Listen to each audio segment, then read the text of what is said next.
Don't stress. Chikole for less by registering for FlexiPay. Have your national ID ready. Dial *291# or download the FlexiPay app. Select Get Started and follow the prompts. Now that you're on FlexiPay, these are some of the things you can do for less. Buy airtime and Chikole for less with FlexiPay. Buy data and Chikole for less with FlexiPay. Make bank deposits and Chikole for less with FlexiPay. Fund your wallet and Chikole for less with FlexiPay. Pay bills and Chikole for less with FlexiPay. Do your shopping with FlexiPay and Chikole for less with FlexiPay. Send money and Chikole for less. Buy tickets for your favorite shows and Chikole for less with FlexiPay. Make bulk payments and Chikole for less with FlexiPay. Visit any of our agents to make bill or school fees payments, to deposit or withdraw money, and Chikole for less with FlexiPay. So what are you waiting for? Download the FlexiPay app or dial *291# today. Chikole for less with FlexiPay. Switch to life with FlexiPay and enjoy a world of less charges. For details, call 0800 251 251.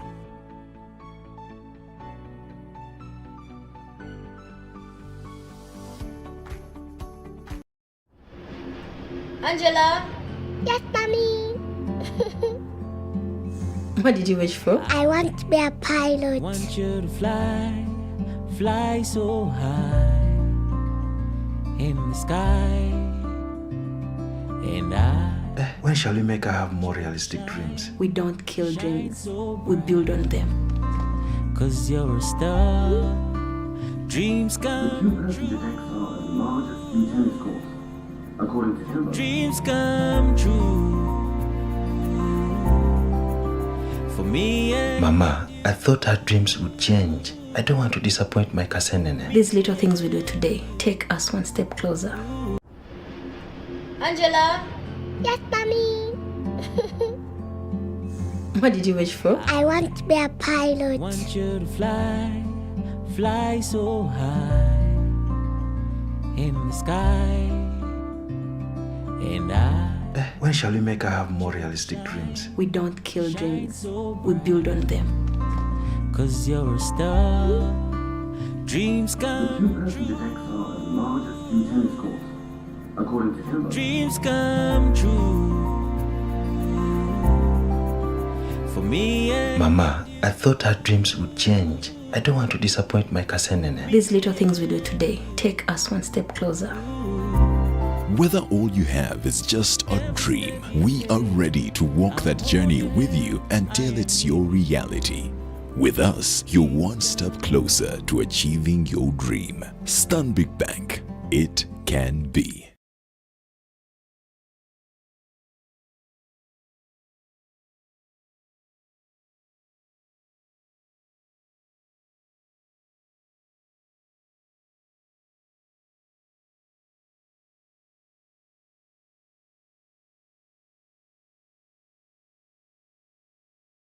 Morning for those of you in the room, and good morning for everyone that is joining us online. Thank you so much for coming for the NSSF Financial Literacy Initiative called Your Benefits. I've been getting quite a number of questions asking me, what is your benefits? And today we want to divulge a little bit in those, in the things that constitute your benefits. Good morning once again. We'll start off with a prayer. I'll ask Anna Maria Sanyu to just pray for us, and then we get started. Good morning, everyone. Thank you for joining us both online and physically. Let us humble ourselves and pray.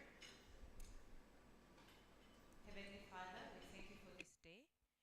We thank you for the people that are in the room and those that are listening to us online. Father, King of Glory, we thank you for life. We thank you for the program that we are introducing today. We pray that it benefits so many and changes the nation at large. We pray that whatever we share today It is taken in good faith, applied, and bears fruit. We pray all this through Lord. Amen. Amen. Good morning again. Good morning for those of us in the room. Good morning. Yes, it's a bright day, bright with rain. So good morning. It's been a lot of dust. For us who come from the village, we are grateful for the rain, because when we are driving through today, no one can say your car was not washed. So good morning. My name is Mboa Apollo, and I'm your host today. I'm also part of the team that works on the financial literacy section at NSSF. And this morning we are having 30 of you employers in this room, and quite a number. The time I switched off, it were about 100 of us, to talk about benefits. Benefits. This is the language of the HR people, and that is why we have HR people in the room. But before we begin, I'll just do a small exercise. Kindly turn to your neighbor and introduce yourself without your organization. It's something that we have been told to always do. Introduce yourself without saying your organization, but put some weight on yourself. So say, I am this person, and don't include the organization. Because as we go on, you will find out that the organization is not a constant. For those of you online, kindly, if you can share with us those introductions online and we know who you are without your organization, then as we get started. Thank you so much for making time to attend to this. If the back office team is kind enough to share that our program, I just want to let you know on how we are going to move. We've had our opening prayer. For the team in here, we have been here since 7:30, so you know what we've been doing. But we have had our opening prayer. We're going to have opening remarks. Those are my remarks. And then I'll call in Geoffrey to tell us about NSSF. But not just the NSSF, but NSSF in relation to what we are doing. We are here today. We'll call in Patrick to address us about our purpose as the fund. Then we will have a brief of your benefits, just unpacking it further. But as we go on from the opening remarks up to that point, we are going to be introducing bits and parts of those. You've been watching the videos, and that's all part of your benefits. We'll then have a note from our partners. We are running this particular event here in partnership with Stanbic Bank, this particular event. And one of the things where we will be appealing to you is, can we run these events in partnership with you as the employer? Then we'll have our keynote address from our keynote speaker, Florence. Someone yesterday was asking me, what's her title? And I told them, put keynote speaker. I realized that you may not find a designation when you cross over. So we need to get used before we cross over. But she's here to really tell us about the wonderful things that are when you cross over. And well, for those of us who are in the room, when you look at Florence, you will want to cross over. Florence, please wave to the people. That is the 16-year-old I'm talking about. And then we'll have a little bit of Q&A, and then we'll depart. Ladies and gentlemen, I'm excited about this program. We've been having quite a number of programs, but we have never really focused on people above 44 years. Why 44 years? 44 years, if the biggest qualification, the primary qualification for getting benefits out of NSSF is age. All you have to do is grow old and you get your benefits. And for a long time, we have not really focused on people who are growing old. If you are 44 years, you are now in the bracket where you can see your money, starting with 20%. When you clock 50, you can also leave your job and come and pick all your money. When you clock 55, regardless whether you're still in the job, you can still come and pick that money. And we want to focus on you. We want to give you special focus. Why? Because for a long time, we have been using the statistic that you pick money And then in 2 years, we cannot account for that money. But what have we done as NSSF? What have we done as employers? What have we done as financial services providers? Have we actually given you the benefit of understanding what your options are? So today, if the back office team is kind enough to just give me my 2 slides and then I invite Geoffrey. So today, we want to start that journey of an intimate discussion. But this discussion starts with the numbers. And I have left out some of the numbers because as the team comes after me, they will be giving you more numbers. At NSSF, we believe in God, we trust. Everyone else must bring numbers. So if anyone is telling you to do something, ask them to give you the numbers. If they tell you rabbit farming is the way to go, let them bring the numbers. If they tell you to believe in God, don't ask for numbers. That one we trust. But everyone else should bring the numbers. And in 2023, I'll just want to share with you, as NSSF, we project to pay out 1.5 trillion. That is money that is going to leave NSSF and go to its owners, rightful owners. And I think we ought to give it a pause and say, while this money is finding a home, it's finally going home, can it count? Because this is 1.5 trillion. What we need in the parish development model is 1 trillion to change this country.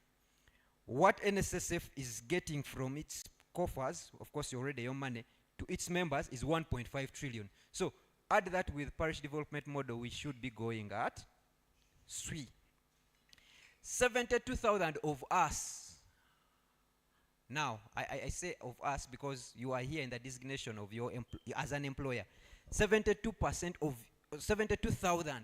staff are going to be leaving employment, or they are going to stay in employment, but they are going to come to NSSF to take their benefits. Now, if you are employing a staff who has taken their benefits, we should be interested in getting them get better, because if they have taken their benefit, probably they should even come to you and say, with the money I have, you could even give me a salary decrement. So this is in for both of us. 72,000 of them are going to be paid. There are about 30,000 employers that we are talking to. Today, 30 of you are in this room. Another 100 are in that room. And we are saying, what is it that we can do together? Because 30,000 of you hold the people who are going to take 1.5 trillion. And we are saying, we are coming to you and saying, how do we prepare these people together? And of course, these numbers, you are part of the entire 49 million. Now, 49 million people are looking at the 72,000 as the privileged. But does it count? So ladies and gentlemen, those are the numbers. And if I go to the next slide, please. When we did a survey, 44% and 27% of the people told us they were fully ready to receive their benefits. They had a plan. That's what our survey says. Before they take their benefits, we ask them, do you have a plan? Are you ready to spend it? And the survey is telling us, yes. 16% of those, only 16% of those have had a conversation about money. So our paradox is, if 44 and 27% of, collectively, that's about 70%, if they are ready to take their money, if they are fully prepared, how are they being prepared? Who is preparing them? Because they didn't have the money discussion with the employer, they didn't have a money discussion with NSSF, they didn't have a money discussion with their bank, but they are taking money. Who is preparing them? And I'm saying, let's step up. Let's step up. When we go, do you have a plan of that money? About 79% say they have a plan. So 79% of the people about to receive 1.5 trillion say they have a plan. Now, maybe our concern now should be on the 20% that say don't have a plan. But for me, even this 70%, what's that plan? And it will seem like it's an overreach. It will seem like it is it's kajanja. Why are you asking me about my money? It is money I have grown by myself. NSSF has grown for me. It is my money. But I think they will appreciate if you can guide them. So ladies and gentlemen, good morning. Today we are going to interrogate these stories. We are going to talk about these stories. How can we place ourselves in the lives of our staff? How can we as NSSF place ourselves in the lives of our members? How can we place ourselves in the lives of the people that work for us, or the people that are going to leave our employment, so that they are ambassadors? And that is what your benefits is about. I will be telling you much more about this as we go on, but allow me to invite, and if you are kind enough and you're not eating, please give a hand clap, because this one signs my check. Please give them a hand clap to invite Geoffrey to just lay this in perspective. Welcome, Geoffrey.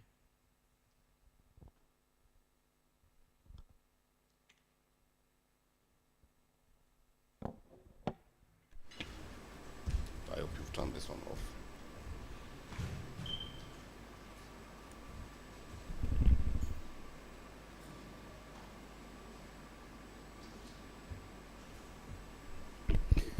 Good morning, ladies and gentlemen.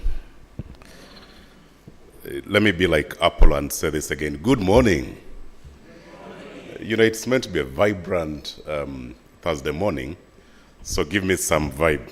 You know how confident you are while speaking is largely dependent upon how vibrant the audience is. So good morning again. My name is Geoffrey Waiswa Sajabi, and I'm exceedingly proud that we are speaking with you this morning. I am meant to speak about the obligations of an employer in regard to NSSF. But I think we've spoken about this topic quite often, that the few minutes I have, I would not like to speak a lot about your obligations to NSSF, because you know these too well. So I would simply like to spend a bit of time to address your own obligations as employers to your own employees. And that's what we're trying to do. And it's not accidental that the majority of people in this room are people from the HR departments, because you're the people that are in charge of the well-being, of the safety of your employees. When you look at the numbers, it is obvious that quite a number of people will be qualifying for their benefits this year and in the years to come. But the key question is, beyond an employer religiously saving for your employees, what more can you do? I mean, it's not enough that when I'm retiring, I've got 1 billion.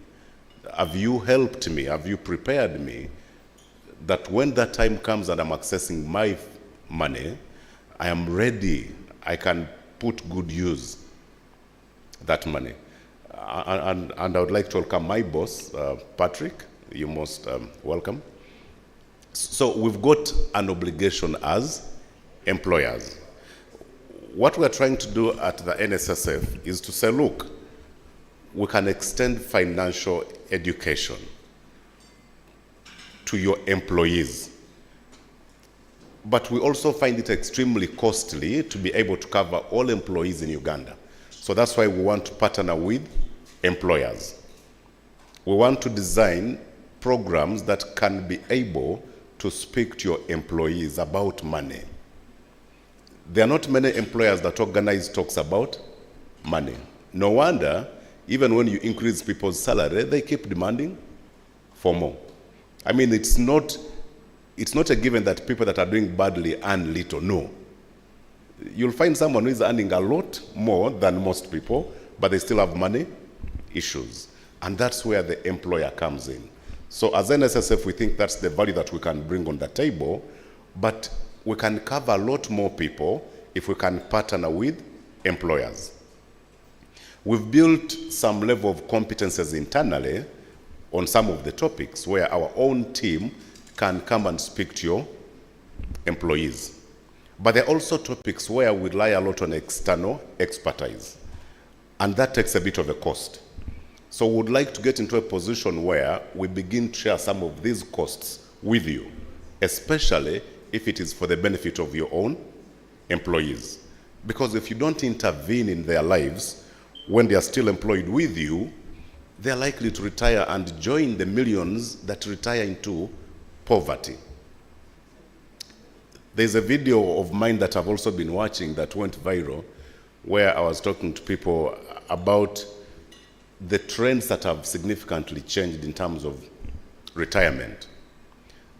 And I reminded people that many years ago, it was simple enough for you as an African man to have many children. And that was your social security. And you are certain that your children will look after you. But we've seen a significant shift even in that kind of space. That more and more evidence today proves that your children are very unlikely to look after you. In fact, what I keep telling people is that you are likely to even continue to take care of some of your own adult children. Now, if you're not prepared for that kind of scenario and you retire into poverty, then you cannot even be able to look after yourself. But the other key fact is that lifespan has also improved. Our lifespan today is about 64 years of age. It was much lower than that 10 years ago. And what is even worse is that if you make it to 60, your chances of living for another 20 to 30 years are extremely high. Now, if you're going to live 20, 30 years after 60, how much have you saved, how much have you invested that those years would still be exciting years? Because there's nothing as bad as having been an executive in a company for so many years, then you retire, live for another 20 or 30 years, and they are the very worst years that you can actually live. Now, this resonates with you, who is in this room, but also resonates with the person that you've left in office. So we need to organize talks that can capture that kind of stuff to your own employees, because they'll live much longer. They'll live another 30 years after retirement. And those 30 years are not meant to be miserable years. There are key things that people need to begin to plan when they are still working. Even things like, where do you plan to retire? Those things are extremely key. People don't talk about it. Where do you plan to retire to? Those are things that you begin to address when you are still employed. There are people you speak to and they say, no, for me, when I retire, I'm going back to my village. That trend has also changed. How many people retire and leave the city? That number's dropped. In the past, people retired and they went back in the village and stayed on their farm. People are no longer going back to the village. If you must continue in your retirement to stay in the city, you need to have enough money to sustain you in the city. Because the years that you lived in the city, you had a job, you had an income. But for argument's sake, let's imagine you really want to go back to the village. You also need to begin to plan it now. You don't just go back accidentally. And how do you plan such a thing? If your intention is that when I retire, I'll go back to the village, then I begin to participate in community activities in my village when I'm still working. Because if you've disappeared from your village for 30 years, you've never gone back. People never see you. You don't participate in the burials of people there. Then 40 years down the road, you go back. You'll die so fast in that village because you'll have no friends. People don't know you. I keep joking with my big brother that I intend to go back to the village. So what I do today, in my village there is a book, so they put an amount of money. So they say every time a person dies, if you are employed, you contribute 20,000 shillings. If you're not employed, meaning the guys who are living in the village, you bring 3,000 shillings. So what I do, even when I'm unable to participate in the physical, burial, I make sure there is enough money in my book. So the LC keeps ticking off every time a person dies. And they say, oh, Sajabi also sent Mabogo. So people know that I'm actually actively involved. Why? Because my long-term plan is that I don't want to stay in Kampala. So I'm working on it now. When there are community initiatives in the village, the first person to call me is my mother. And she says, they are fundraising money for ABCD. Can I put your name? And I say, please put my name. So everyone knows that I'm also participating. So for you, if you plan to go back to your village, but you're not participating, how will you go back? How will you fit in? Because some of the reasons why people die very fast is just company. If you don't plan to go back to the village, then you invest in town here, make your friends in town, participate in activities in town. But if your intention is like mine, then begin to participate in what is taking place in your village. You plan to retire, there are certain costs that perhaps by the time you plan to retire should have been covered. One time I was having a chat with a member of the fund who, for all reasons, was a top executive, had more than 2 billion shillings. Now, by the way, we've got some members. Some of them might be in this room. If you are a billionaire, you want to put up your hand. So this member had more than 2 billion Uganda shillings. They had worked for some international companies. They were staying in Naguru. They were getting even money that was meant to be rent. Yeah, it was part of their salary. They were paying top dollar to stay in some of the, fantasy apartments.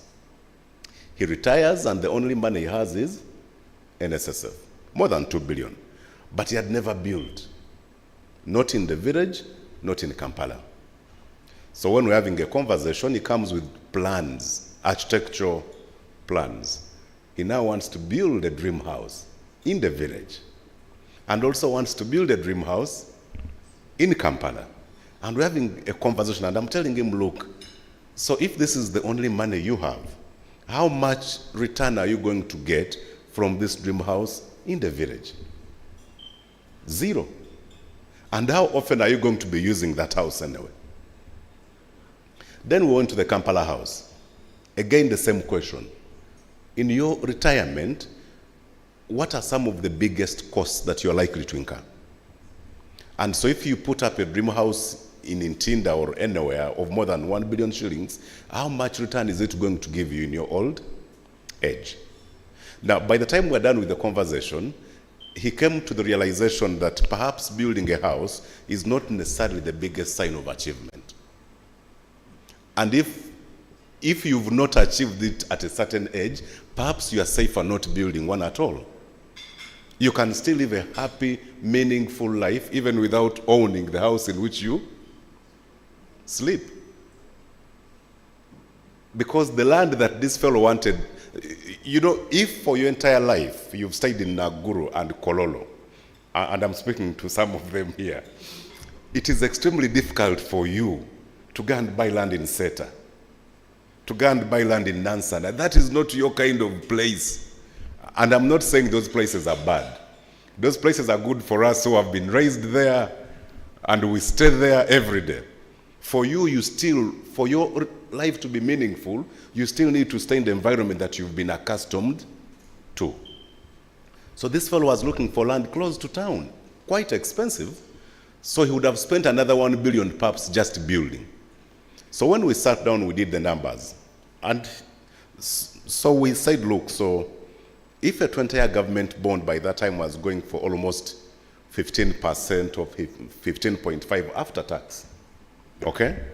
And this guy was to invest about 1 billion. If you can do the math, at 15%, how much money would that be per year? If I put 1 billion. About 150 M, right? So this fellow ended up staying in a nice apartment near Acacia Mall, where he's paying about 2.5 million per month. But the money that is generating per month is close to 20 million. Meaning he can still afford to live in the kind of place he would like to live and live there longer without spending his entire savings on trying to own a house at 60 years of age. There are some dreams that if they failed, you must adjust. And no, for me, I didn't do this, I don't have to do it if it's going to take my entire savings. Now, this person is still living a fantastic life. They didn't have to build, but their cash flows are extremely high. If they're getting about 20 million every month, are they not better than you that is living in a huge bungalow and you can hardly have 1 million shillings in your pocket? You live a very big house and every person says that fellow is extremely rich, but you know what you're going through. So some dreams, when we were much younger, there were things that we wanted to become. But as reality sets in, you begin to adjust. But for me, the question is, for your own employees, who is talking about the things? Okay? Things like just lifestyle changes. Today you are living a certain kind of lifestyle. How many of us will afford to live exactly the same lifestyle when we retire? How many of us? And one of the best ways to begin to look into that possibility is today, if you did an audit, a self-audit, and you are still earning a salary, what percentage of the salary that you are earning today is money that you can earn on your own? If you're earning 20 million today as your salary, okay? How much more are you earning outside the salary compared to what you're earning at your job? So will you be able to maintain that same lifestyle? There are people that retire and even have a better lifestyle than they had while working. But the majority have a worse lifestyle. You cannot maintain it. There are decisions that sometimes we need to make when we're still working. You are given 1 billion by NSSF. You've never done business before, never. Then you get all of it and say, I am going to start rearing goats. You have no knowledge at all in how goats are reared. And as soon as you put your 1 billion, some illness comes and all the goats die. And the chances are high that there is no insurance for goats. Maybe there are not many insurance schemes that are likely to have a product to insure your goats. You've never run a supermarket, you get your 1 billion, you say, my dream was always to own a supermarket. Let me open up a huge supermarket. And then all your money is gone because you're doing something that you've never done before. But above all, you've not even been educated. We run some classes where we team up members with people that are involved in the actual businesses.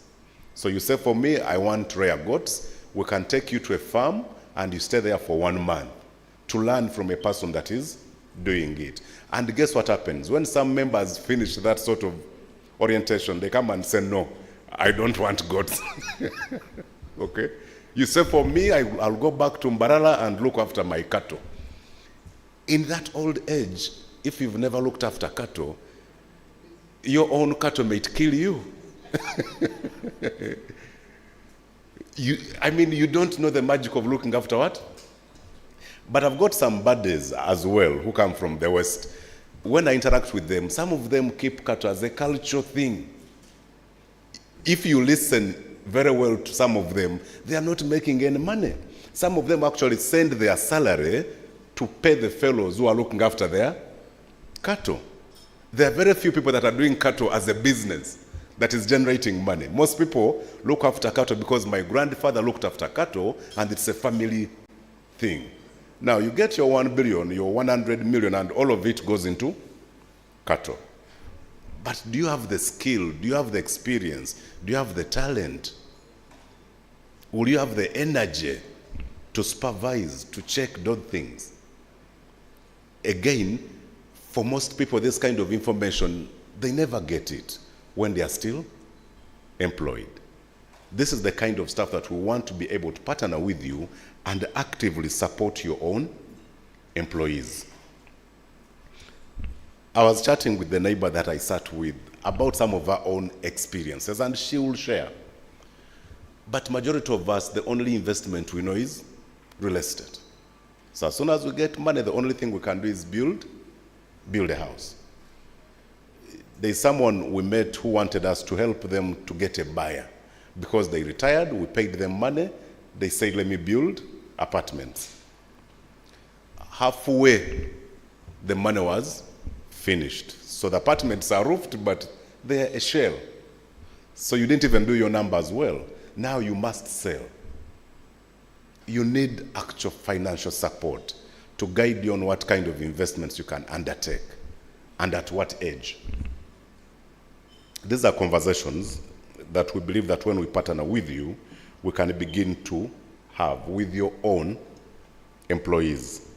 One time we hosted a speaker, I think in this very room, and he was talking about even decisions that we make at family level. At what age are we having children? That is also a trend that has changed. I think our parents used to marry very early. My own mother married at the age of 14. So by the time she was 50, all of us were very big. Today, because of our career, sometimes you say, no, I want to first finish my PhD, because if I get a man, it's likely to disturb my possibility of getting a PhD. Now, by the time some people finish the PhD, they are 45. Then your firstborn comes at 48. Okay? So you are retiring, and you have kids in nursery, you have kids in P2, you have kids in P3, and then you are retiring. And so you retire with huge costs. Again, the only way you can help your own employees is when the things are discussed early. It doesn't help to have this kind of conversation with a person who already has, a 2-year-old at 50. Because then, it's coming a bit late. But if you have these talks early, people can know that you can actually juggle career and family, and so get some of the things out early, except of course if it's absolutely not avoidable. Because one of the sweetest things that I admire about some people, including some people that I work with but whose names I will not mention, is when they are still working and they are telling you they are going for the graduation of their child, and that is the only child in what? In school, and you're like, wow. Then when they are telling you that, you are looking at your own situation. And you're looking at your 2-year-old and you're saying, wow, I should have known this earlier. Then we had a brutal guy who was even talking about things like divorce and other things. And these are topics that are hard-hitting, that sometimes we don't want to even hear about them. And he told us that, look, retirement, 60 years of age, 65 years of age, is not the right time for you to be saying, I'm now divorcing. So you're 60, you're divorcing, and now you're getting a girl who is 30 years of age. She'll want to get children. So imagine a 70-year-old man is changing diapers. Something that you completely forgot. And that is very common with us men, especially. So this guy challenged us and said that if you've got valid reasons why you think you can't be with your partner long term, make the decisions early. Okay? So, if you cannot avoid, then make some of these calls early. Don't wait to be 65 and then you are divorcing, and at that time you also want to get a new what? Wife. In fact, he made us laugh when he said that if you've stood your challenges in marriage for the last 30, 40 years, then for the sake of a happy retirement, stick with your wife and husband and take each other through. But you divorce at that age and you begin to have children. By the way, for the women, quite common if you look at the evidence, it is common to find women who have either divorced or whose husbands passed on, and they don't remarry. And they stand their own and raise their children. Now, for us men, we are wired differently. We will die very fast if we don't. We will die because we've not, I think, Society has not taught us to look after ourselves. Somehow our wives pick after us. There are men you'll ask in this room, if their wives just went away for a week, you can't even find where the things for the children are. Then that's when you begin to realize, this woman plays a very big role here. But at what point do you make these decisions? At what point do you want to have children? Do you want to retire when they're just starting, school? Or you can change that. When I was telling people that you might even support some of your children in your old age, part of it is informed by the fact that for many of us, these kids have come late. So even by the time we retire, many of them will still be with us. Or even if they have gotten jobs, perhaps they will not be earning enough to be able to sustain themselves. Again, if these conversations are not held early enough, then we are not supporting our members. But like I said at the beginning, these things are costly. That's why we need to partner with you such that we do it as a team and support your own employees. So we hope that out of the partnership that we're launching today, we can reach more and more people as NSSF, that as employers you can also make it cheaper, because even when we can do this for every employer, we might not reach every single employee. If you feel this benefits your employees, you should be able to also invest. You should be able to meet some of the costs. If we can then arrange these talks and have them with your own employees. I think as I come towards the end, my final, word of course is to say thank you to the employers in this room, because you've been committed to making your payments into the fund. We don't take that for granted. But it's not sufficient to just pay. Even as you pay this money religiously every month, how much more can you do such that at the time when your employer accesses that money, they are better prepared to use that money? It should bring you exceptional pride as an employer if when people retire from your place, they are able to continue living a decent life. But if majority of your employees become poor as soon as they leave, then perhaps you never did enough. It is not enough to just increase salary every year. Even as you make the decision to increase salary, how much are you helping your employees to make better use of that additional money? One time I went to Makerere and I was talking to people that are professors in these matters, and many of them also were just shocked by some of the numbers that we shared. How much can we help our own staff? So we challenge you to partner with the fund to be able to come to your workplaces, to push this into your workplaces. Invite us, work with us. Let's meet some of these costs jointly, and let's have these hard but extremely important conversations with all your staff. Thank you again for coming, and we pray that once we call you upon, you'll support us in this journey. Thank you, and God bless you.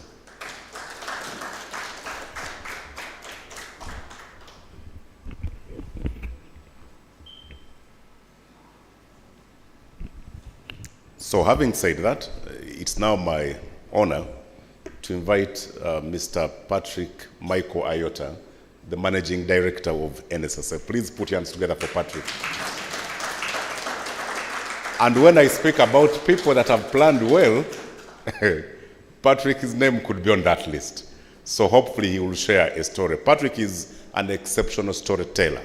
So please provoke him to tell you some stories. Patrick. Thank you, Geoffrey. I think it is fair to say, Geoffrey, it's a hard act to follow. Sometimes, because of protocol, I should really come before him, because he knows how to kind of spin the stories and bring out the facts. So I'm going to just share. I'm going to pick up a bit of, in appreciating what you guys are doing, what we expect to accomplish. One, to really give you that personal motivation to help your employees basically get on this saving journey. But then too, I want to pull back and kind of take you on a national level, why it's critical that we do save. And if we are ready with the slides, it is there. So if we're ready, Geoffrey says that I know how to tell stories. I'm not sure whether I do, but so that is what we need to do. I will just start with a simple thing. This is our purpose we got, why we exist as an SSF, to make lives better by making savings a way of life. And COVID showed us that if you didn't have any savings, and what Geoffrey just talked about, if you reach retirement and don't have any savings, you actually will have a hard time. So we make that, we're very purposeful about that. That drives us in the things we do. Let me give you some numbers, and he may have shared this with you. We got about 720,000 active members. About almost 79% of those have balances of 10 million shillings and below. And about only 6% have balances of 50 million shillings and above. Now, that is a factor of two things. One, of our own low wages in the country. I'll share that with you. The other part of it is the non-compliance bit that our members do not. Now, he said something very interesting. You reach the age of 55 and you retire. Let's say you've got 20 million shillings in your account. Your lifespan, according to the UN now, is 64 years.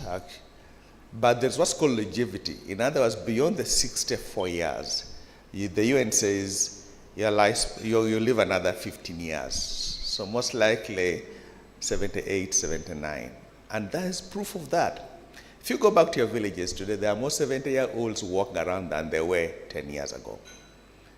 I have uncles who have an uncle, that one I thought was gone, but that guy is like 89 and still going strong. So we're living longer. So you think about the time that officially you retire and you have 20 million shillings, but you have another 25 years in front of you, what do you do in that case? And that's why it's important to look at that. The reason why the amendments were made, they were made so on your own somebody can voluntarily top up, because in there you improve the chances of being able to process that. And let me go back and see. Okay, if you look at that number also, it says we have got, this is a testament to the fund. We've got 44,000 members who are above the age of 60 within the fund. And let me tell you a statistic that's amazing in terms of thanking you members of the fund. At the end of June 2022, we had about 83,000 members above the age of 55 years. In totality, they had about 820 billion shillings. We come to the end of December, then the hearings begin. And our concern is, so we are tracking two numbers. We are tracking voluntary contributions, because those guys don't have to give NSF money. We're also tracking the number of people over the age of 55 and they're leaving the fund. Because then we're trying to ask ourselves, are they leaving because of the hearings that we went through in December, January, February, coming March and April? Surprise, surprise. Same statistics, June 2023, that number has gone to 83,000. The balance they hold is right around 840 billion shillings. So people never left the fund. Even in the midst of all this hearing, there was confidence they had in the fund, and that's a testament. If you look at a voluntary contribution, it actually went up during the months when the hearings were going on, and we hit and exceeded our budgets for that. And we thank our members because they at least trusted the fund, which was really incredible for that purpose. Let me just say, get this. This is your salary number. Now, when we look at our numbers in terms of those active members, it shows that over half of our members are earning less than 500,000 shillings a month. Over half of our members are earning less than 500,000 shillings a month. And only 15,000 of them are earning above 10 million shillings. Those are the numbers that we see, and that's what our economy is doing in terms of what we look at. So I wanted to just share with you, let's see if this can work. Can you move it, please? So let's go back a bit. I want to show something for you. I want to show you the power of compounding. If you can put up the Excel spreadsheet. Apollo, where are you? Is Apollo there? Yes, okay. On that row, on the E, that cell E2, the cell E2, just type the word, just type 500,000 there.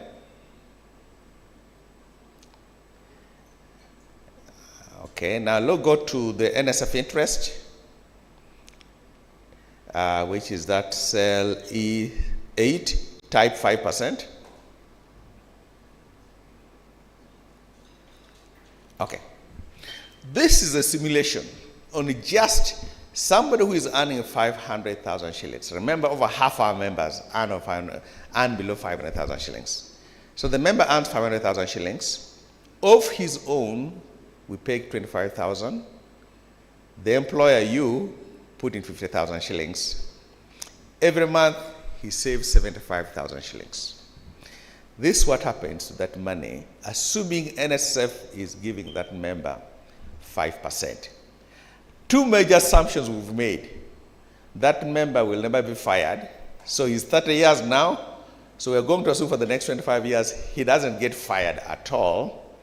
But we'll counter that with the fact that he never gets a salary increment either, to make it as simple as we can. Look at the end of 5 years, he's got 4.9 million shillings. And then 10 years, he's got 11.3 million shillings saved. At the end of 25 years, he's got 43 million shillings. He is just saving 25,000 shillings of his money. And he's got 43 million shillings at the end of 55. Now, many of you will say, wait a minute, I'm 30, 55 is too much, that's too far. Me, I'll die before. I have some good news for you. We've looked at our stats over the last 5 years. The percentage of the money we pay to beneficiaries, in other words, the member passed on, so we have to pay money to the survivors, the beneficiaries, has ranged between 2% and 3% of our payments. It tells me something that if you think of checking out of this earth, or you'll check out this before you're 55, 98% of the chance you're still going to be here. So plan accordingly. You're not going anywhere in terms of that. Now let's just change those numbers. Let's change the 500,000 to 1 billion shillings.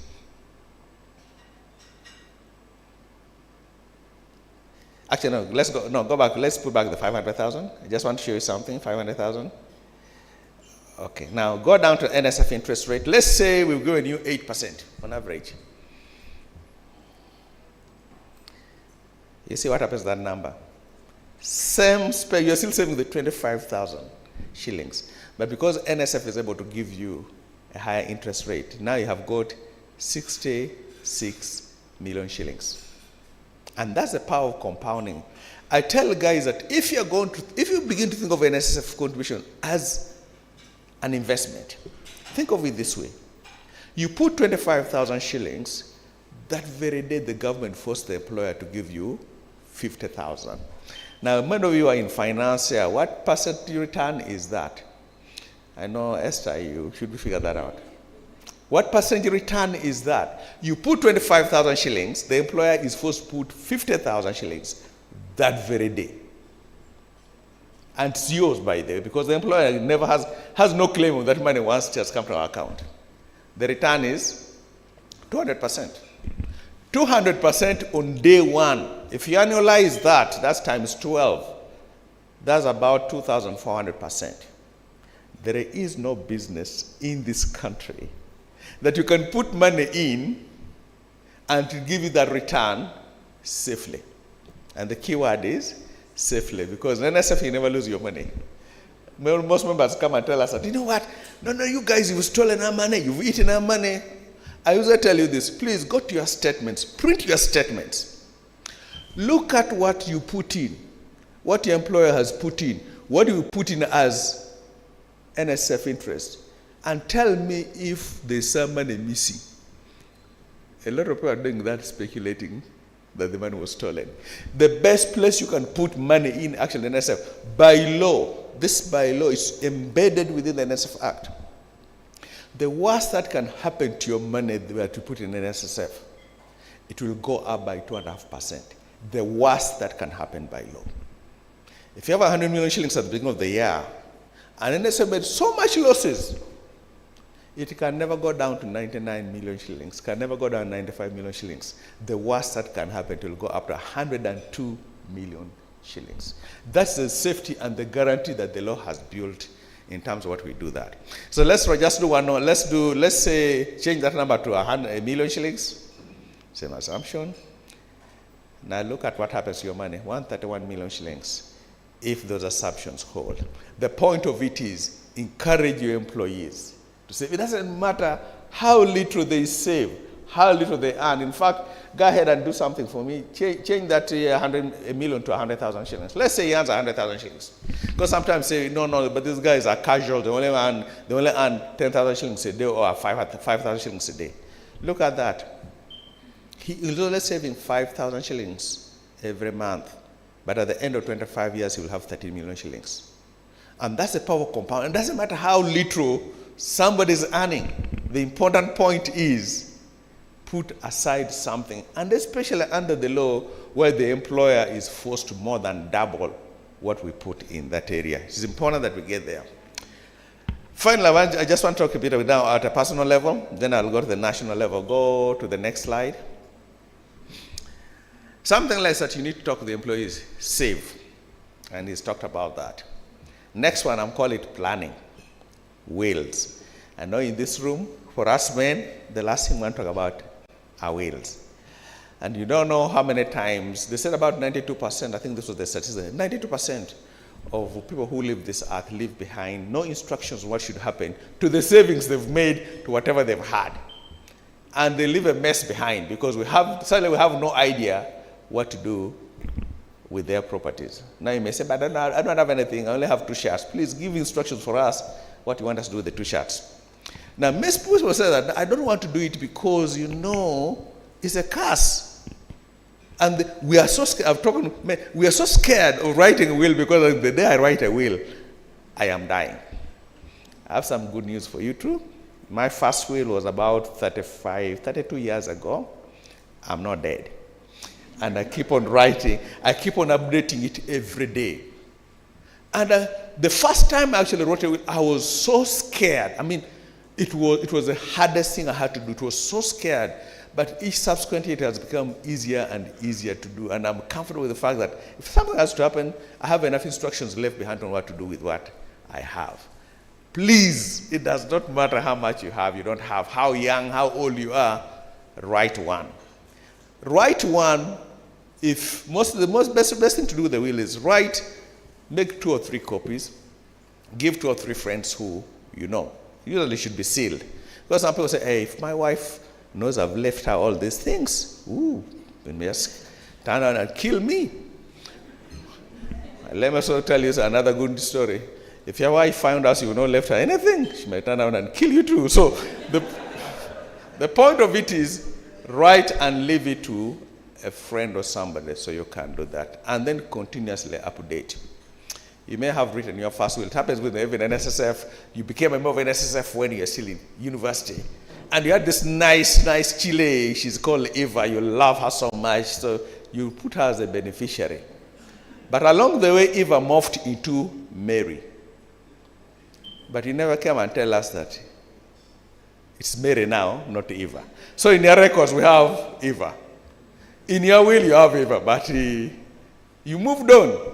Now you left us with a mess. Or sometimes in NSF, you love your mother so much, you left your mother there. And suddenly, as things happen, things have changed by them, so you have to update it continuously. Number 3, please leave it where it can be accessible. Remember, the will is read after you're not here. There's a man who wrote a will, went and locked it in a safe. He is the only one who had the code for the safe, and is gone. May not have been written it's because nobody could access now the wills in that. So there are practical things that we need to be able to look at so that we can actually apply that. But I really encourage your employees to write wills. They're easy to do. You can leave it with your past. It's not a complicated piece of paper. You don't even need a lawyer to write a will, by the way. It's not. But just if you need a professional, but encourage your employees to do that.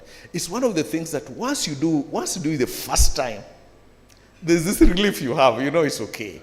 You won't have a problem. Second one that I really want you guys to think about, and this is important for us, and he talked about legacy planning.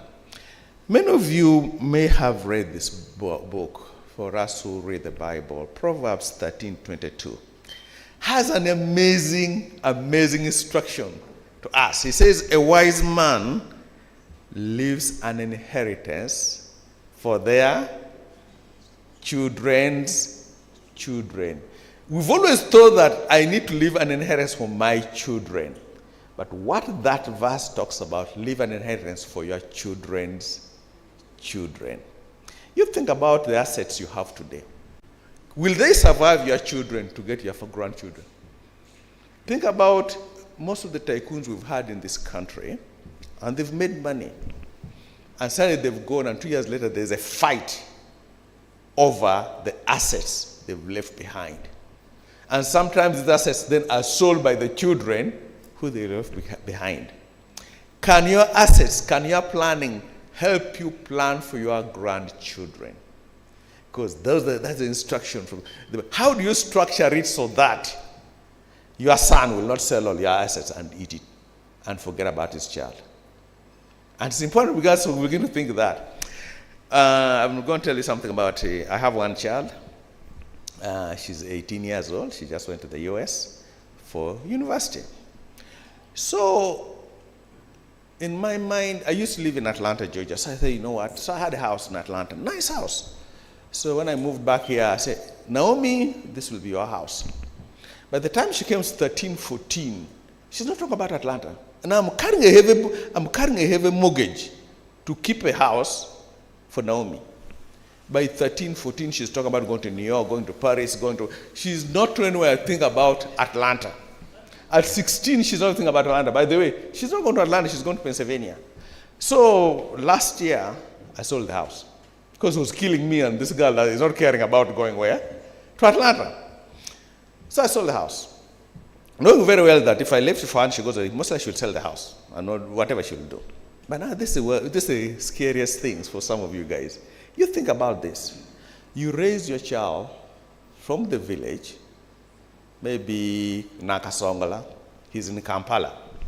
You still think he or she should behave like somebody from Nakasongola. But you've exposed her to Kampala. You send the child overseas to study, and you still think she should behave like a Ugandan. Why did you send them out? So I've come to this reality that, you know what? This girl has gone to university in the US. She may call me one day and say, Papa, I got a Russian or Ukrainian man, or a Brazilian man. And there's a possibility. So I have property here that I'm thinking I'm living for Naomi, but she has a Ukrainian man. Now what are the chances she's going to come back to Uganda and take care of these properties for her children? And that's the reality I'm struggling with now, because it's so real. So I have come to the point that if I have some land and I leave that land behind, most likely Naomi will come back one day and she may get a rogue husband from Mexico. They sell the thing and go back to Mexico. And that doesn't help me in that process. So I have to figure out how to design an inheritance for Naomi that motivates her to come back. Whether she's living in Russia, she's living in Australia, whatever it is, she can come back. If you go back and look at most of the philanthropists, Rockefeller is an interesting one. Rockefeller lives around 1923. He was an oil man, oil boss. He set up a trust. Now, the trust laws in Uganda are not yet very good, but we're working on that. And there were instructions. He says, okay, I'm going to put all the money. He liquidated every asset he had. And in Uganda today, think about, some of you have land, some of them. Liquidate it, you can and put it in a bond. Today, a bond in Uganda is 16%. Let's say you're able to sell all your properties you have. Okay, you leave one house that you're going to live in, okay?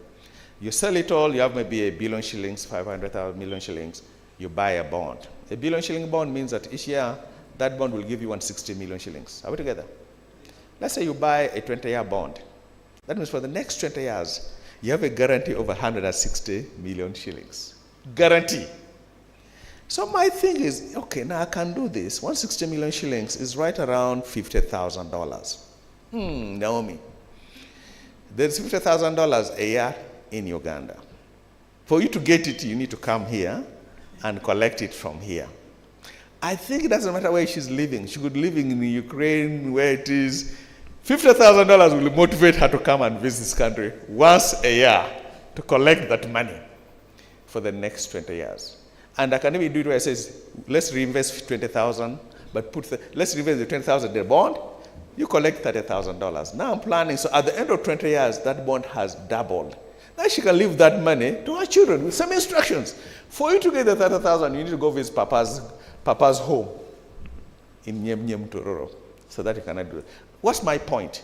Begin to plan. People, that long-term planning helps you. What Jeff was talking about, we sometimes think that we need the land, we need the house, but when you look beyond you, it may not serve the purpose for which God wants to do.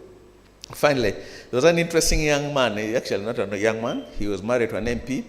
He came and told Patrick, I need to borrow 4 million shillings. He said, why? I have a truck, a lorry, it broke down, I need to fix that truck and lorry. I said, fine. Then I remembered, he's my village mate. I said, but you used to have land in Tororo. Do you still have that land? He said, yeah, I have the land. How much is it? It's 10 acres. So I said, how much is an acre of land? At that point, it was 6 million shillings. I said, why don't you sell 1 acre, you get the 6 million shillings, and fix the truck? I'm living for my children. I said, okay. How many do you have? I said, 3 boys. Where are they? They live in Kreka here. He says, you know, they even finished the university, they're living in Kreka. So I said, when did they go to the village? They went to the village before COVID, around 2017. So these 3 boys finished university, have not been in the village for the last 6 years, and you're keeping 10 acres of land for them. Do you know what's going to happen when you die? They just go and sell that land and need the money.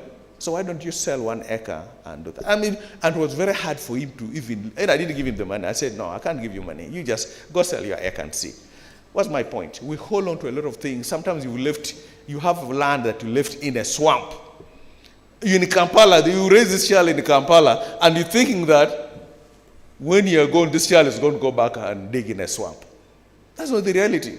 And so we have more assets than we think. In fact, one of the most interesting things they say that in Uganda, it's not that we don't have savings. We do. But our savings are different forms that we have. You have land, you have a piece of, whatever it is. But you can liquidate this and help you in that process, because it frees you and looks at the reality that you have. So that's kind of so things that you can discuss with the employees in that case. Finally, from a national perspective, I'm going to give you something that will shock you. Today, our GDP is right 180 trillion shillings. That's the GDP of Uganda. NSSF today is about 18.6 trillion shillings. So NSF Uganda is about 10% of Uganda's GDP, long-term domestic savings. By the entire country, long-term domestic is 11%. NSF is about 10.5% of that. If you look at countries that have developed, whether it is South Korea,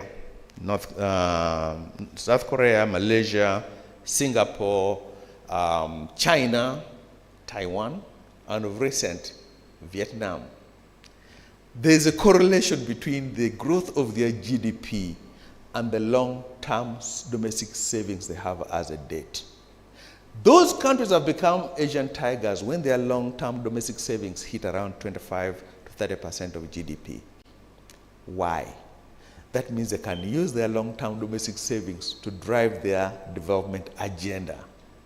The World Bank just says, we are not going to fund you guys, we are not going to give you any money for new funds, and we are Uganda, we all panic.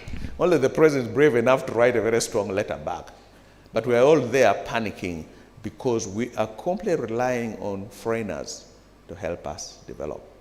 The reason why we have to save more as a nation, it allows us to become independent. And think about, it may not be your generation, but the generation to come, that we can help the next generation become more independent in how they deal with the rest of the world, because at a minimum you can leverage what you have internally to drive your development agenda without having to rely on foreigners. That we miss it, because I'll tell you something that was interesting. Bujagali, 2003. That was a negotiation with Bujagali. They wanted to set up Bujagali. The cost to Bujagali was 203 million shillings. That was the budget. But we were borrowing everything. So there was an American company called ESC. We borrowed 100 million shillings. Then the government went around borrowing from different entities, World Bank and so on, to get the $103 million. But then suddenly the activists rose up, the environmentalists. No, Bujagali is going to mess up with the environment. And it took about, from 2003, it took about 7 years before we could get funders to come on board. By that time, the cost had gone to $550 million. Bujagali was commissioned in 2013. 10 years after we had first wanted to do it, 10 years later, the cost of Bujagali was $910 million after commissioning. But that's not the cost. There were so many blackouts between 2003 and 2013. The World Bank estimated that the cost of blackout in Uganda was costing the country about $2.2 billion. So for the 10 years we had blackout, it cost us $22 billion and not $910 million. Just because we couldn't find $103 million to fund it in 203. And that's why it's important that as a nation, as a country, we actually embark on this saving journey, however little it may be, because in there lies actually our future as we do that. On that note, thank you very much. God bless you.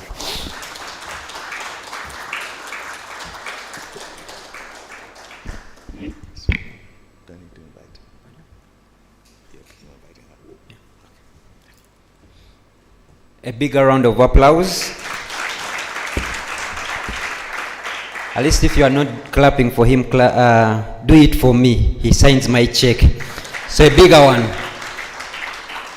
Thank you so much, Patrick. I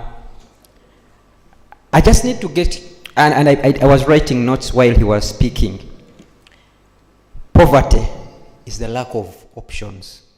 Poverty is not lack of money, it's lack of options. And what we are saying is, together, us, I picked these notes while Geoffrey and we were both talking. And we are saying, let's get our employees to get options. Let them get options. Match your employer. I think at one point, and maybe I'm speaking ahead of myself, but as NSSF, we are preparing ourselves to have options for your employer. When you find your neighbor more interested in your life than you are, you get worried. I mean, if you find that your employer is doing twice as much towards your retirement than you need to get worried. And we need to get angry about it, and we need to match. The bit about this is we have somewhere to start. At NSSF, we have the voluntary product. You can match your employer. If your employer is putting the 10%, and they're putting your 5%, you can go ahead and get another 5% through voluntary. I think my team will give you some forms there. And you start matching your employer. Now, this is the message, one, we are giving to you as an employer, but also you as a person. Because at some point, you're also going to exit that company. So, match your employer. The will. Something I need to mention about a will, and please, as NSSF, we have done a session about this with the Administrator General. We will share a link. We've had the Administrator General address some of these things. At a certain, you are free to will everything to anyone you want, apart from the marital home and a few provisions. So, for Patrick, I'm just here telling you that you are free to will to anyone that you know that is around you, works with you, starts with a name A, anyone.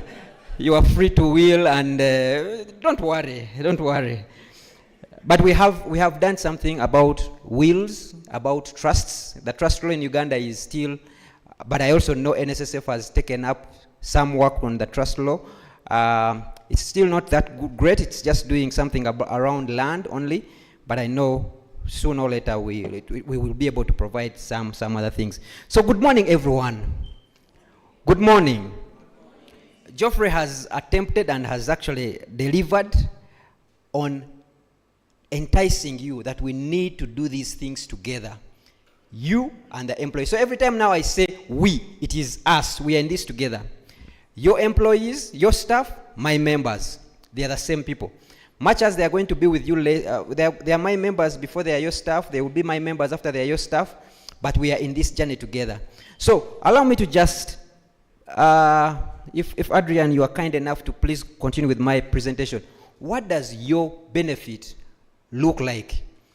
Now that we are in this together, what are the things, what are the activities? And this is just a snapshot. What are the things we can do together? And after I do this, I'll bring in the HR expert, a veteran, who will just wrap this up. An independent mind. We don't want to say, because me, I'm paid to say these things, but this one is speaking from experience. But what are those things we can do together? So your benefits is an acronym for year of your benefits. We want to reach persons in the year they're getting their benefits. That is the start. After that, we can go further down. Because the best time to actually speak to someone about their retirement money is at age 7. But we didn't get that chance. So what can we do at age 44? So let's start with age 44. They are going to get midterm access. Can we start asking those questions? Let's go to age 54 and tell them, in this year, you are getting your benefits, or you are eligible to get your benefits. What are the options you have? As my team gives out, one of the things we are going to equip you with tools. And one of the tools is a catalog. A catalog is, we try to go through the different options, generally speaking. What are those things someone can actually invest in? And who should they speak to invest in those things? Because everyone is an expert. In Uganda, everyone is an expert in money. We usually go to our pastors, we go to our elders, the ladies, we go to our sisters, the gentlemen, we go to the ones supporting the same team as us, and then ask for financial advice. But we are saying, let's change that. Can you start by telling your employee, can you be you are the HR, can you be the starting point where someone is about to retire or expects to get money? Can you have information on what the possibilities? And we are happy to give you such things. So, if Adrian, you are kind enough to go to the next slide, please. This we have said, and we will not really emphasize. And this is what the trend looks like. This is just NSSF members. When we went to them, only 11% looked for advice after they got their money. After they got their money, only 11% took a breath and said, let me ask. 16% came to us before. Usually those can come to you before. When someone has not gotten the money, they probably will frequent. But after they get the money, they will not. Just go to the next slide. I want to just go to the nitty-gritties. Just go to the next slide. These are places where they're getting their advice, but I want... So what is the your benefits message? What are we saying? I don't know why this microphone, I feel constrained. But what is it that we need to talk about? What is it that we need to talk about in this, our engagement with our staff, the ones that are yet to get money? What are those conversations we need to have? One, can we get them benefits ready? Most of them come to NSSF, and the day they come to NSSF is that they start counting the number of days till when they get their benefits. Yet they have come and their national ID has different names. Can you start preparing them? Because at the point when you have been told you are eligible to get money, but then you are held back by a certain legal requirement, it sort of feels like we are taking forever. So can we start this preparation way before? Can we also ask the questions, are you really ready to take this money? I was speaking to a lady last week, and she told me, last time you told me I wait for interest, but now the interest is coming. Can I now take the money? Then I asked her, have you answered those questions I asked? Yeah, I think let me take the money, then I can first put it there, then I start working out. And I told her, with all due respect, you are not ready to take your money. When you can't answer certain questions, what are you going to do? What's your objective? What is the cash flow looking like? And she was telling me, but I even don't need money. I am well off. There's even another payment I'm expecting. There's some inheritance coming in. She was just taking the money because it was available. So can we, in this conversation we are saying, can we ask those questions? Can we lead them into purposeful living? Ladies and gentlemen, I have not retired. I'm not retiring soon, but I have worked around people who have retired. This morning, Francis was correcting me and said, stop calling us retired. We are redeployed. You can struggle to find purpose when you do not have an address where you report to every morning. Not so many people, when we go through our database, can we pick up the phone and say, let's call this person. How do you become purposeful while you are in your retirement? How is it that in all this room there are accomplished HRs, but we picked up our from our address book and we called Florence because she's living with purpose. How do you gain your staff, our members into that? Health and wealth. Patrick has talked about this. Wealth, legacy, all that. How? Because sometimes it's not about the money. You have the money, but then you don't have the health. We want to make savings such a prestigious thing that people actually fight to save because they are seeing you aging with wealth, aging with health. But if you are aging with wealth and not healthy, people will say, let me eat my money now. Let me eat it before I get there because that guy is now eating through a tube. So that's the message we want to. And we are happy to customize this message for every workplace. Work with you and get the people that resonate well. If it's doctors, which doctors can we get? If it is lawyers, which lawyer can we get? Just to put this message into perspective. So, if we go to the next slide, what are the activities that we envision here? And please, one, at the workplace, can we be intentional and reach out? Everyone who clocks, depending on the people in this room, we went by the number of employees you have above 44 years. The third of you in this room. The rest online, but the third in this room, you have a huge number of people about to retire.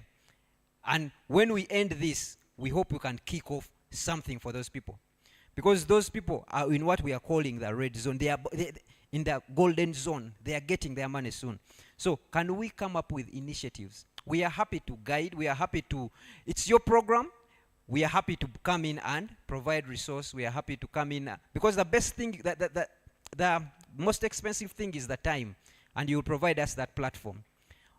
Once you can allow those people an hour in a month or 2 hours in a month to just sit and talk about money with experts, different experts that resonate with them, you would have gone a long way. So I'm hoping that when we leave this room, you as the HR persons, you can start that program. Number 2, town halls.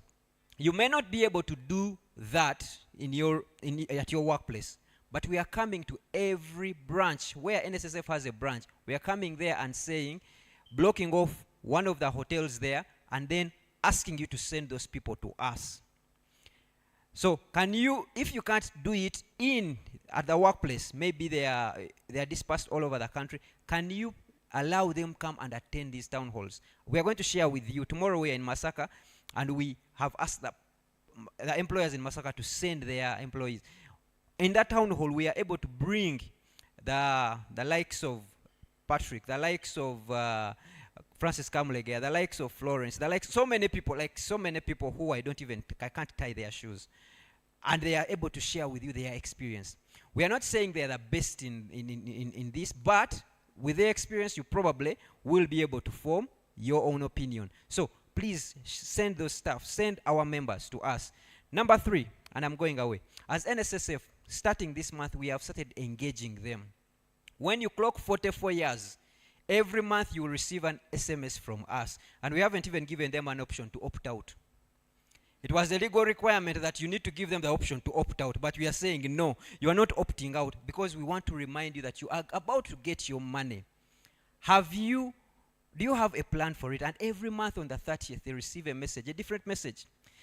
You can do the same. They will also receive an email. If you are 54, if you are 44, different, customized to you, depending on the length of time you are left to pick your benefits. But can we work on this together? Sometimes I will send the SMSs, I will send the emails.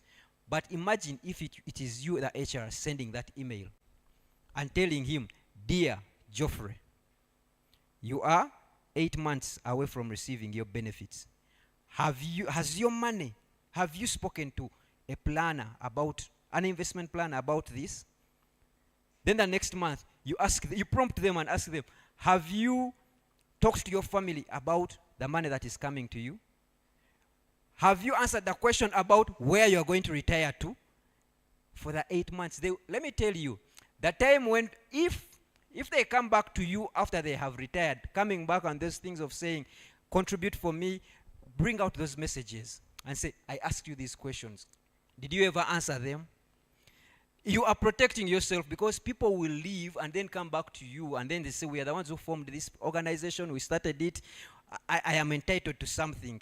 I don't have school fees for my children. You know, I left when I had just gotten twins now. Where will my children, how will they survive? You bring out those messages and you say, these we sent to you. Did you do that? So when I say we are getting into this together, and we need to get our staff, our employee, our member, we need to get them aligned into preparing to make their benefits count. Their benefits need to count.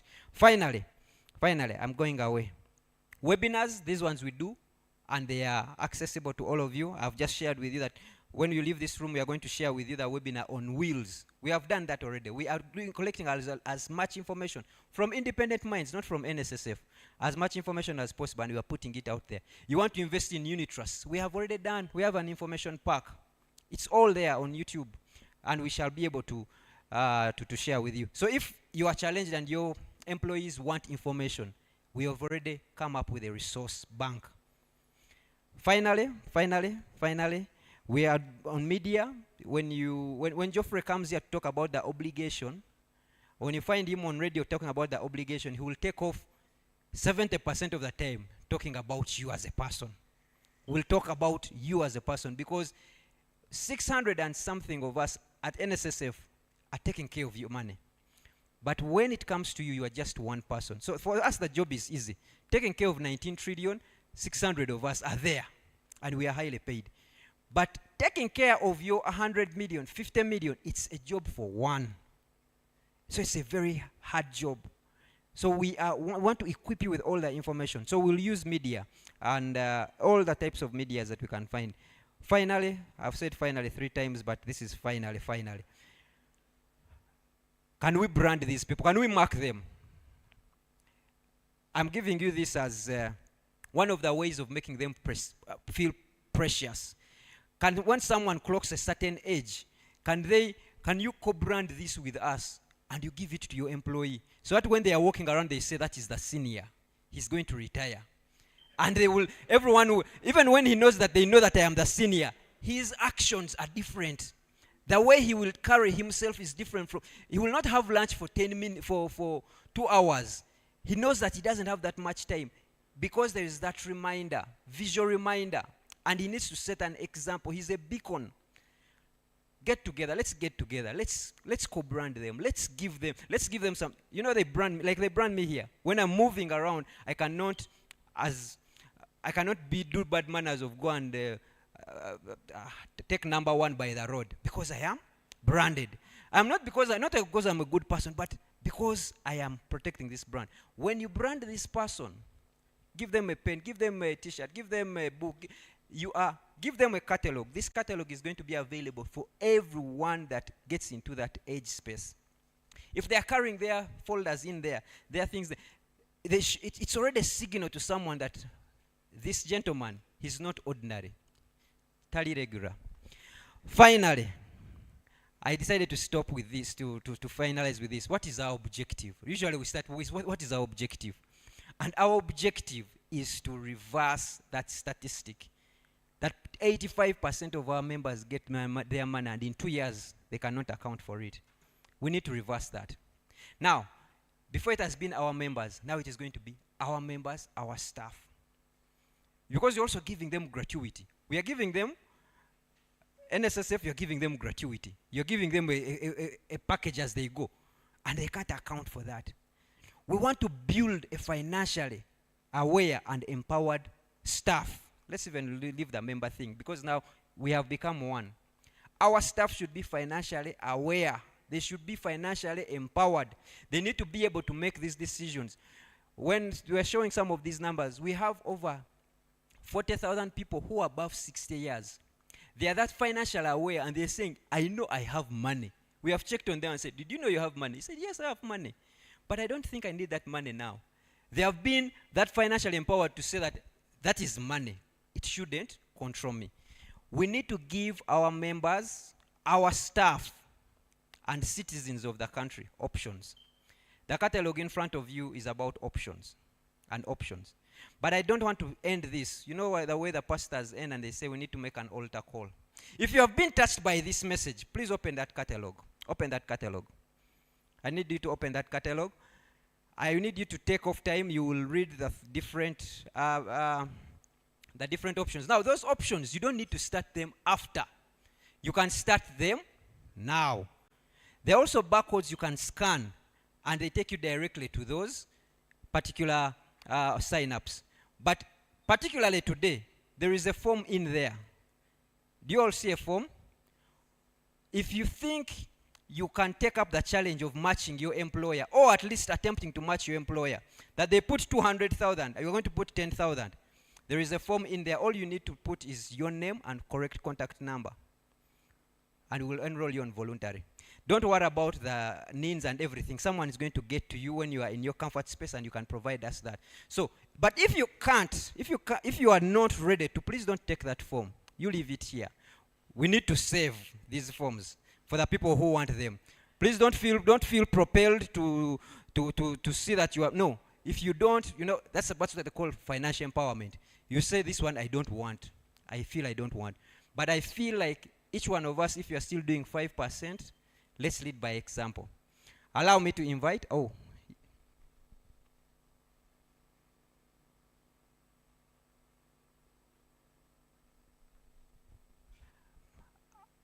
and allow me at this point to invite Sylvia to use 5 minutes to talk about, when we are putting this together, Stanbic Bank said, let's lead by example. We are a financial institution. We are Uganda. They will tell you about those things.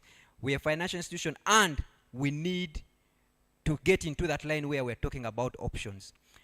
And we have sent the same call to everyone, all financial providers. Please come and let's take this journey. So allow me to invite Sylvia to use 5 minutes and tell you what does Stanbic have that can be rides with this journey. Then we'll finalize this with our keynote speaker. Please give her a hand clap.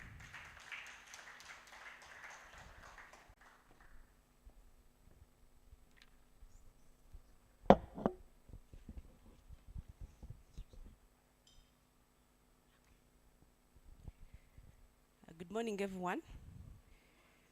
I've been told I have to use 5 minutes. It's quite difficult for me to use 5 minutes, but I'll try. First of all, I just want to thank NSSF for giving us an opportunity to partner with you on this journey. And briefly, I want to tell you about Stanbic Bank. So Stanbic Bank is a member of Standard Bank Group, and Standard Bank is an African bank. And because it's an African bank, our vision or our purpose for which we exist is we want to be part of Africa's growth. So Africa is our home, and we drive her growth. That is the purpose for which we exist.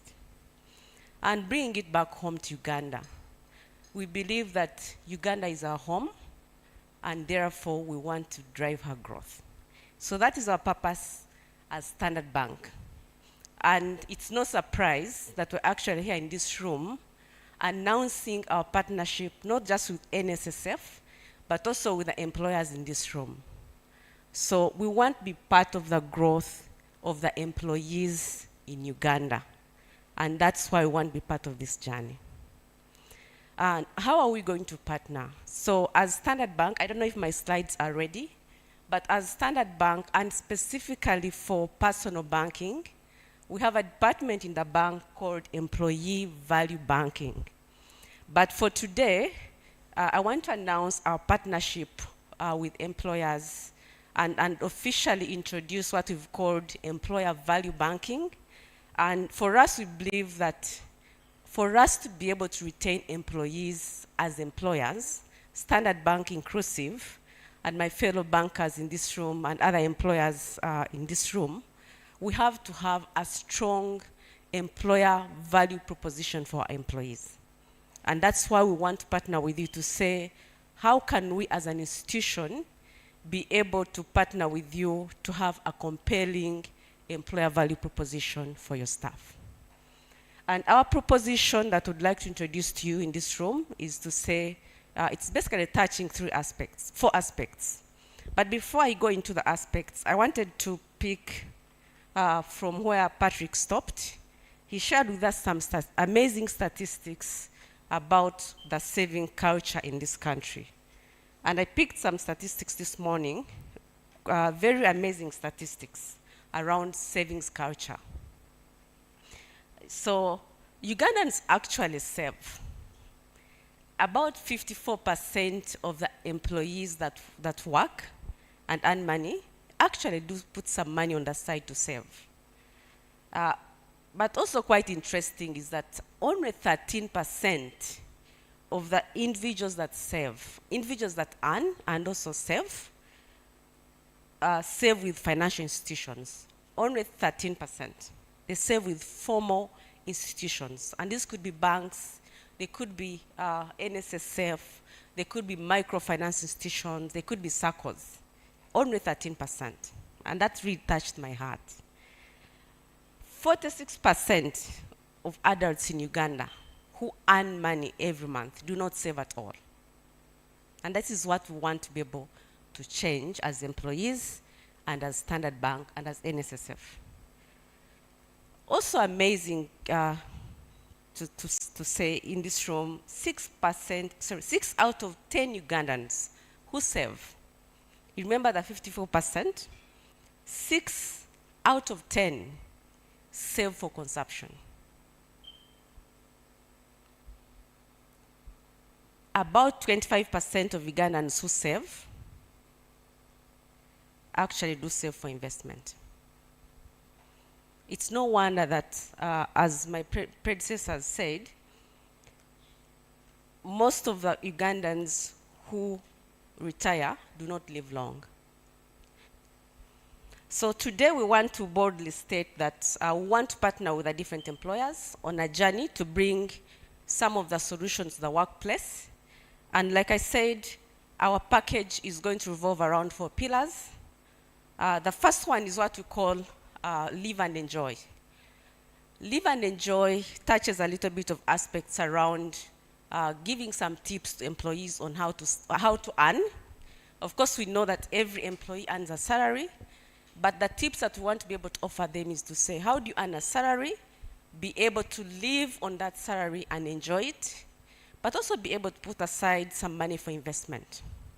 And also be able to multiply your earnings from that small salary that you're earning. Without going into the details, I want to emphasize that when we partner with you, that is one of the things that we'd like to unpack for the employees. The second pillar that we will be bringing on the partnership is around enabling employees to be able to pursue their dreams. And in this topic, we'll be unpacking a little bit more about some of the investment options that are available across not just Stanbic Bank, but across all financial institutions. Of course, we do have amazing ones in Stanbic Bank, and we'd like to partner with you on that journey. We'll be talking about lending, responsible lending for investment, and not just for consumption. We'll be talking about some of the solutions that Apollo spoke about on investment in bonds, in treasury bills, in unit trusts, and quite a number of other options. And then we'll also be talking about the third pillar, which is how do you prosper and grow your income. A little bit about savings as investments as well, but then going deeper into some of the partnerships that we've done around bank assurance to be able to offer holistic propositions for the employees. And some of those options are already available in that catalog, but in this partnership, we'll be unpacking them more for the employees. And last but not least is around how do we encourage our employees to be able to preserve and protect wealth. And Patrick mentioned this a little bit earlier when he talked about wills. I'm one of the people who used to fear about writing a will. But now I have one. I keep it with my sister. Hopefully she doesn't die before me. But I do have a will. It's not in a safe. It is well kept in safe hands.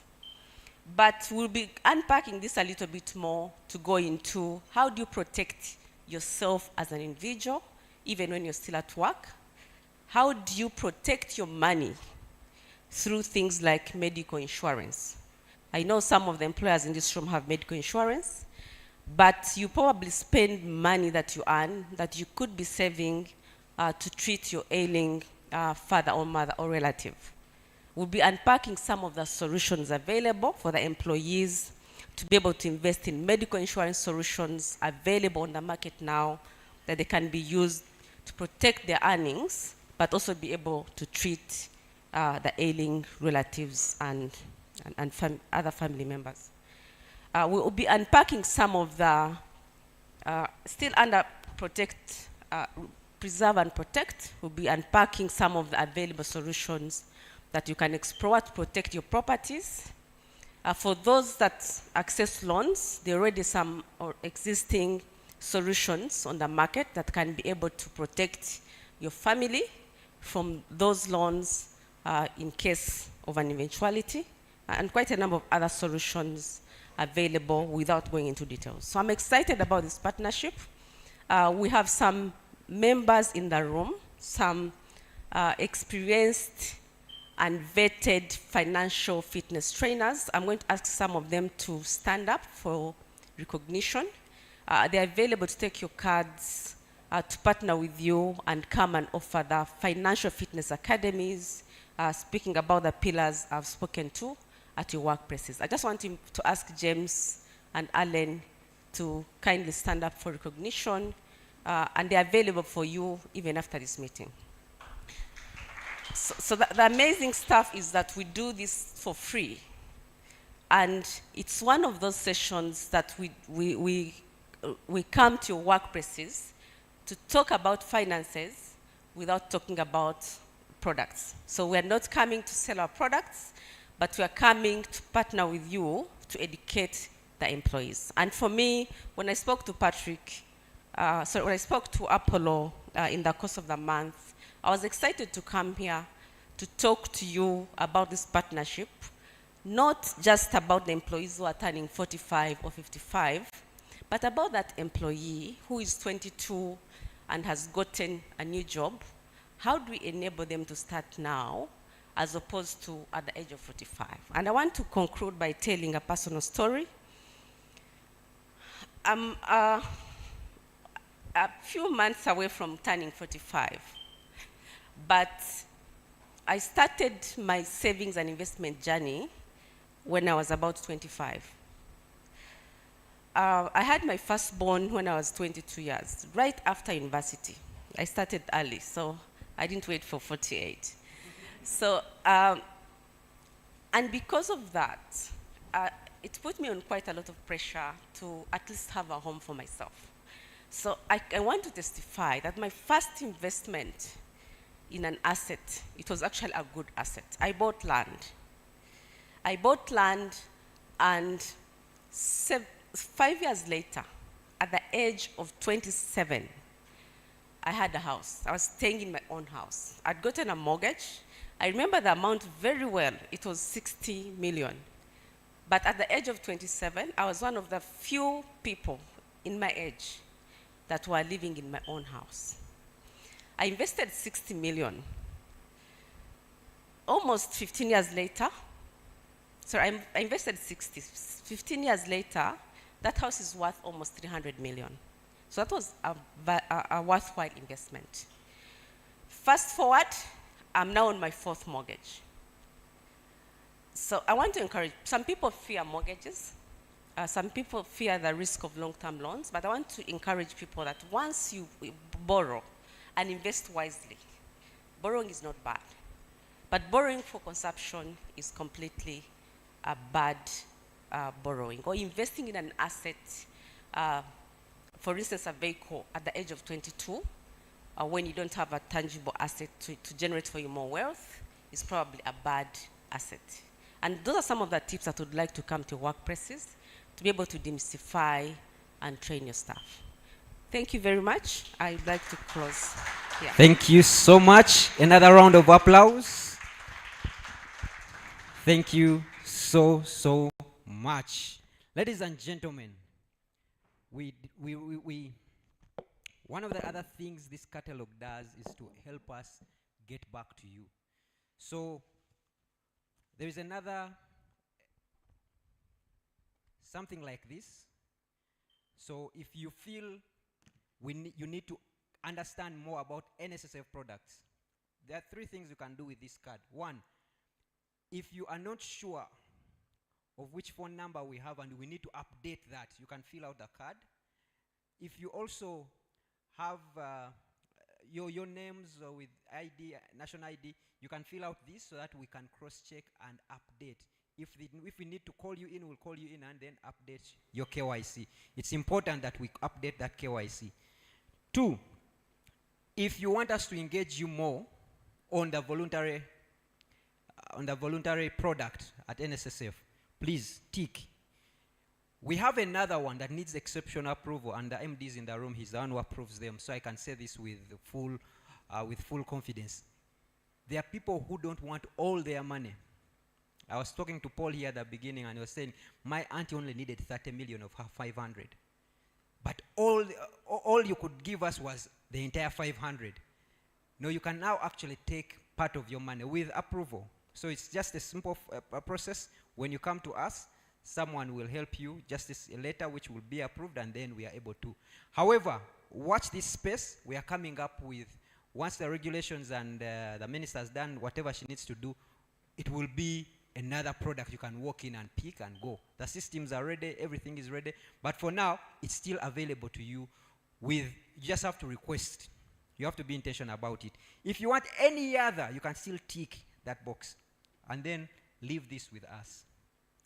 Pull it out and then leave it with us. I never end this, I never call in a guest speaker until we have done the anthem. But let's stand up. Let's stand up a little, because sitting, blood clots and all that, I know you are not the age group we are looking for, the 54s, but also when I look, there's a healthy balance.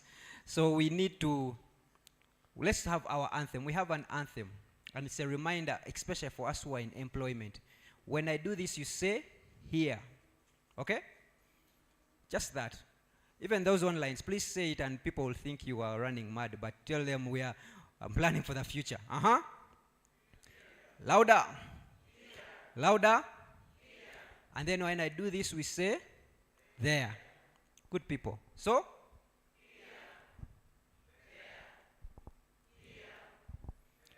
Now, the difference between and is just time, isn't it?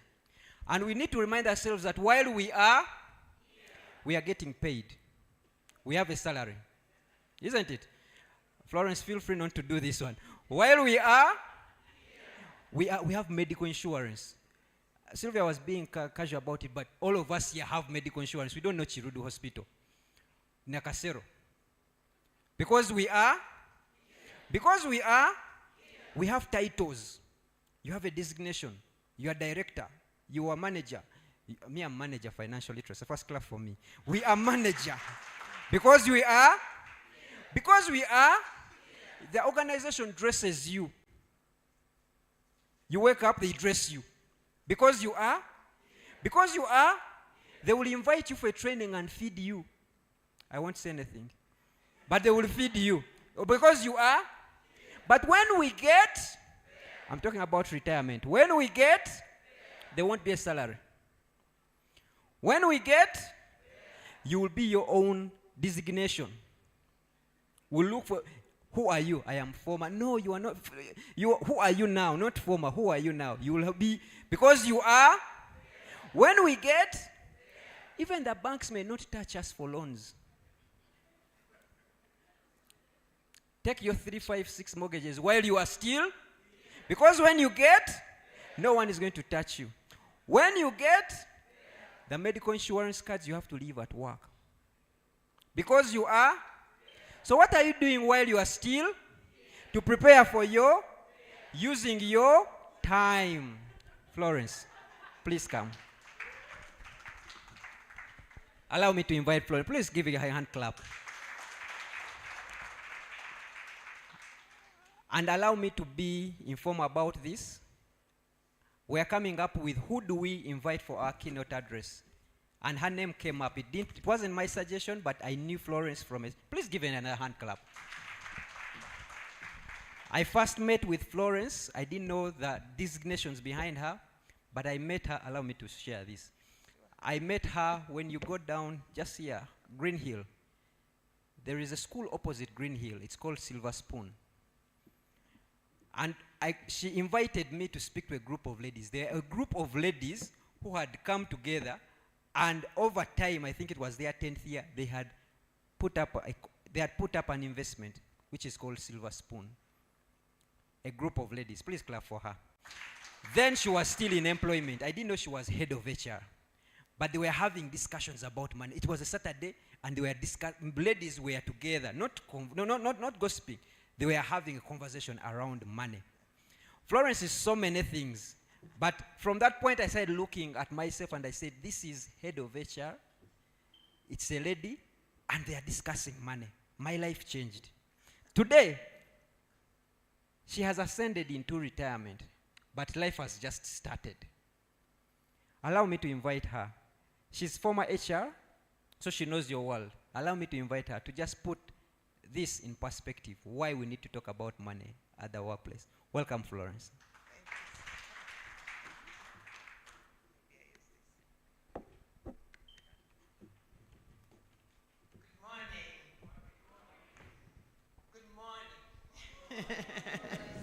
I know it's a cold morning, but it's not worth our energies down.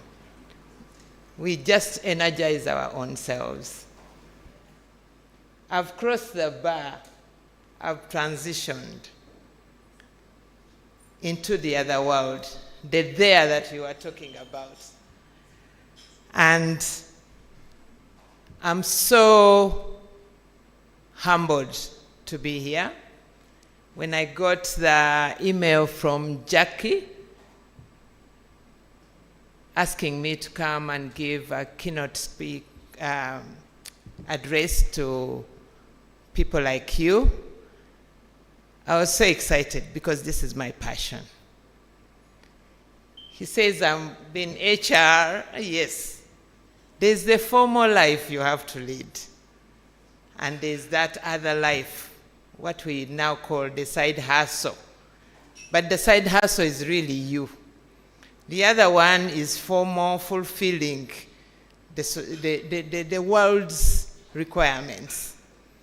But then the real you comes in. And the real you is what makes your end. Because I think, I even asked myself, why did I even come? Because these people have already said what I was going to say. But basically, what they've actually said in terms of preparing for retirement is real. And I'm glad you've even partnered with financial institutions. Of course, NSSF is already a financial institution, but partnering with other financial institutions even strengthened the element of preparing for retirement. Because actually, at the end of the day, it's that money. There's a time I met somebody who told me, I'm in my financial freedom. And I said, oh, what is that? Because I think everything, and even where I come from, they say, where money hits, it softens. It makes you do what you would not have even done because of money. So partnering with the bank is very good. and more so partnering with the people that are with the members that are retiring at every stage. My purpose today, and maybe just to share with you, I don't know whether I have any slides, but is just to talk about being retirement ready and why it is important, and also what are the options. But it's not only for you who are attending, but looking beyond you. I've served as a human resource all my career life. Head of human resource. And in my last, if I may say, 3 or 4 employers, the most recent is Centenary Bank. Very proud of it. I'll share with you why, especially in that space. Prior to Centenary Bank, I was with Unilever Global. I was the HR director, East and Southern Africa. I had an opportunity to look after 8 countries in the Eastern and the Southern African region. And I did what I did. And I understand what it means and the different ways those people live and how they look at saving. For instance, Kenya, it has been in that space for a very long time. And they have a lot to show in terms of managing that area. Prior to that, I was in MTN. So I'll just share a bit of those 3 areas, what I did as the head of HR, as I pursued my career. As I speak today, because of that passion, I was recently appointed as the independent chairperson of the Centenary Group Staff-Defined Contributory Scheme. This is one of the biggest schemes in the country. It's sitting with over 160 billion asset base. It is an employee scheme. It's not a government scheme. It's for employees contributing as well as the employers. Then I won't go into other titles because I only picked that title as the relevant title and why I'm passionate about this. I'm going to talk about planning for retirement, just briefly, because they've already said most of it. But what are the things that I think stand out for me? And what are the investment options? And health management. Health management, we keep on touching about it, but it's very, very important if you are going to be retirement ready.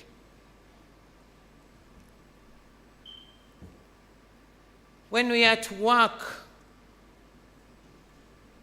we think we are going to work forever. Somebody said it's not a permanent place. But when we think about retirement, we think that when retirement comes, we stop working. That's not the case. Working still continues.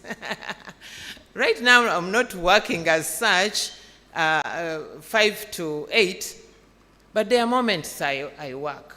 But it keeps you healthy.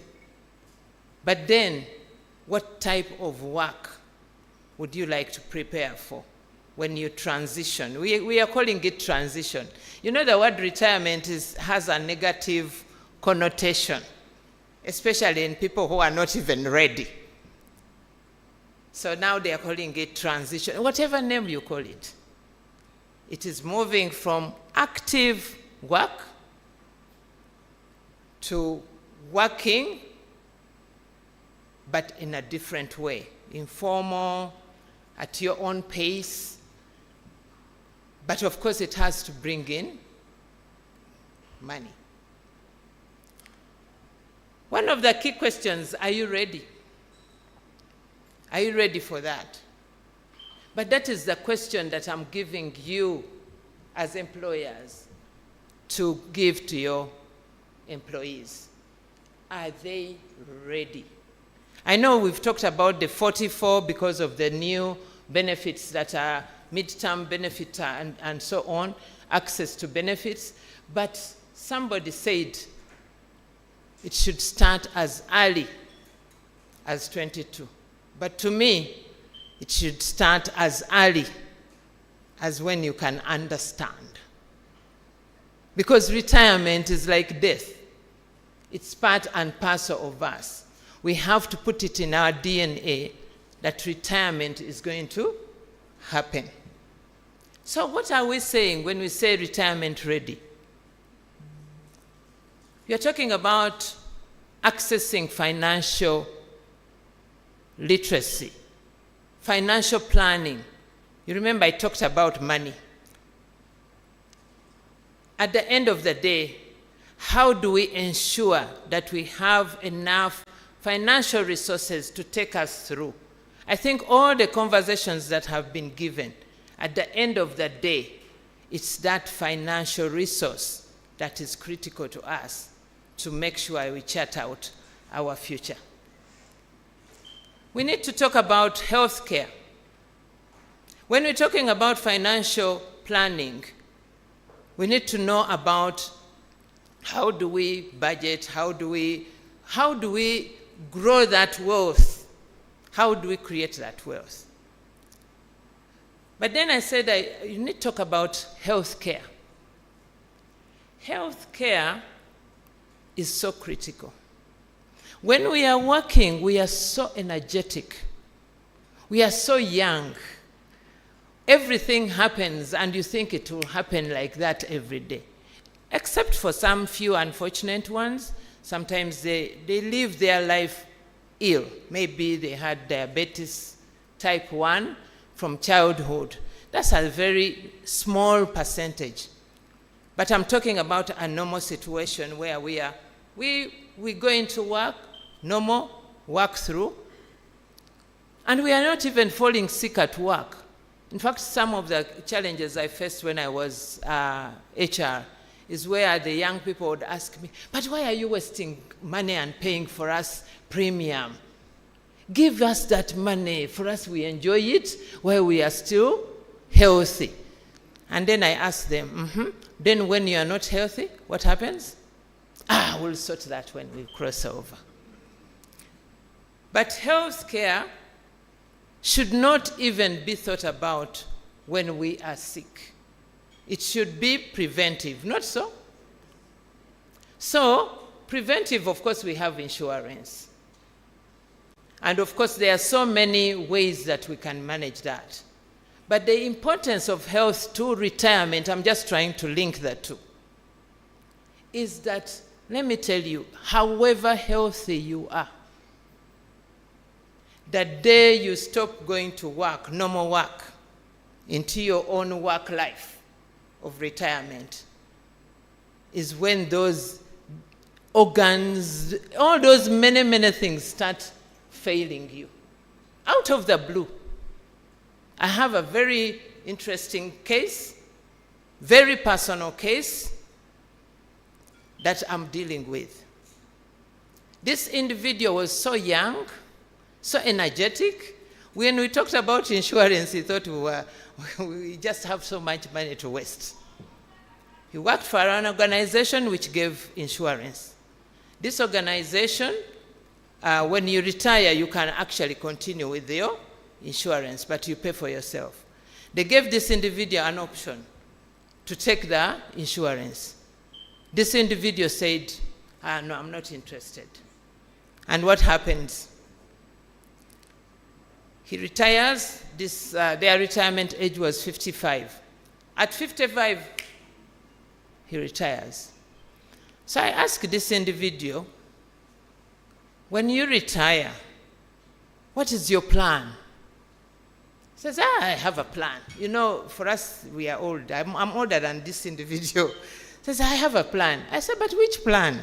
Maybe you can share. He said, I have a plan. But when we retired, first and foremost, this individual did not even was still paying rent. Secondly, this individual did not take on the medical insurance because he never used to fall sick. However, this individual's lifestyle was an investment of retirement. What can I call it? Maybe a doomed retirement. This individual used to drink, of course, every evening out with the boys and whatever, and this individual used to smoke. And those are two ingredients for what kind of diseases? Who can guess? Diabetes? Huh? Kidney? Blood pressure? And spot on. This person, as I speak, is into 1.5 years of his retirement, but is on dialysis. I'm just summarizing. No insurance can take him on. The terminal benefits are gone. He cannot afford rent. This is a young person, not yet 60. Yeah? And this individual has nothing to show for the NSSF. He got his package, for the gratuity that was given. But this individual becomes, who does he burden? The relatives. You start going into fundraising, you start going into all sorts of things. Yet he had a very good average, I call it an average life, that he could have still maintained if only he had listened. So we also have those type of employees who are not likely to listen or to even envisage that kind of situation. Of course, we have Social Security when we talk about being retirement ready. Those are the savings that you have at the, of course in Uganda at NSSF, but in other organizations they even have other savings that they put aside for employees besides NSSF. Then there's estate planning. Estate planning, I just wanted to quote a bit so that, because there are some languages or words that put us off. When you say a will, everybody thinks about what? Death. He demystified it, but I want to even make it more comfortable. We call it estate planning. Engage your employees on estate what? Planning. That is meaning, how are your estates going to be managed? Even beyond you. So as HR people, that is also an area to make people retirement ready, to spell out how their estate is going to be managed.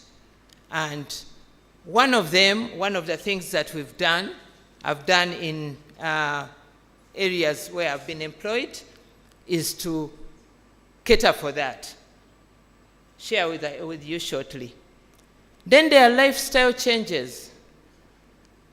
I know that Geoffrey talked about us dreaming to have that big house, but you know, we always hope to do it at a certain time. And we always hope to get that big money and do it. But sometimes we have to change what we plan for based on the trends. I think Geoffrey gave a very good example. I won't go into that detail because I'm very mindful of the time. Then there's the social capital index. Who knows what that is? You know, we are using new jargons, but just managing it. It's the level of demand that you get from society, right from family, relatives, community, etc. We've named it when we were preparing for our retirement. Those are some of the words we used to use. That do you have the social capital index? Have you prepared for that? Because the demands are enormous. Of course, under planning for retirement, there's the new element that we talk about, longevity. We are living longer than we planned. Most of the time, when people retired, I think by that time, if I remember growing up, there was a time when life expectancy was, I think, 54. Then it moved to 64. I don't know where we are now. It's 64. Yes, we are now at 64. You imagine 64. I have some few years to go to get to that level. But you can imagine. Today, it is different. We are getting it. We are living longer. So if you retire at 55 or at 60, you stand a chance of living longer. And if you plan for it, even the quality of life will be better and you'll be living longer. So it is important that we factor in some of these elements. I know I've touched on what role should the employer do in this journey. We have people coming as soon as the employees join you, because that is the lifespan you have. The time they join to the time they leave. As soon as they join, at orientation, take them through financial management, financial literacy. Because some of them are earning for the first time, and they don't even know what to do with the money.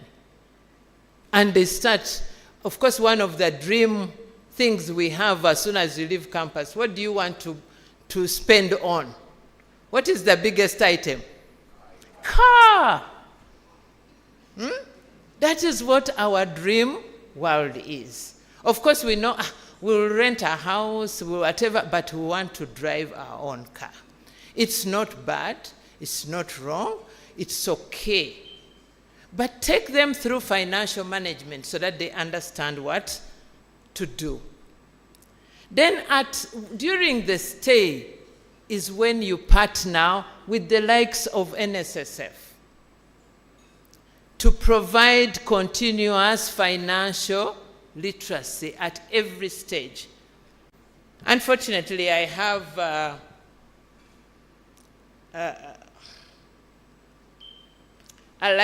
life journey, but I could not be able to project it. It talks about, I will share it with Apollo, and you can share with the people. It's in the presentation, but it failed to open.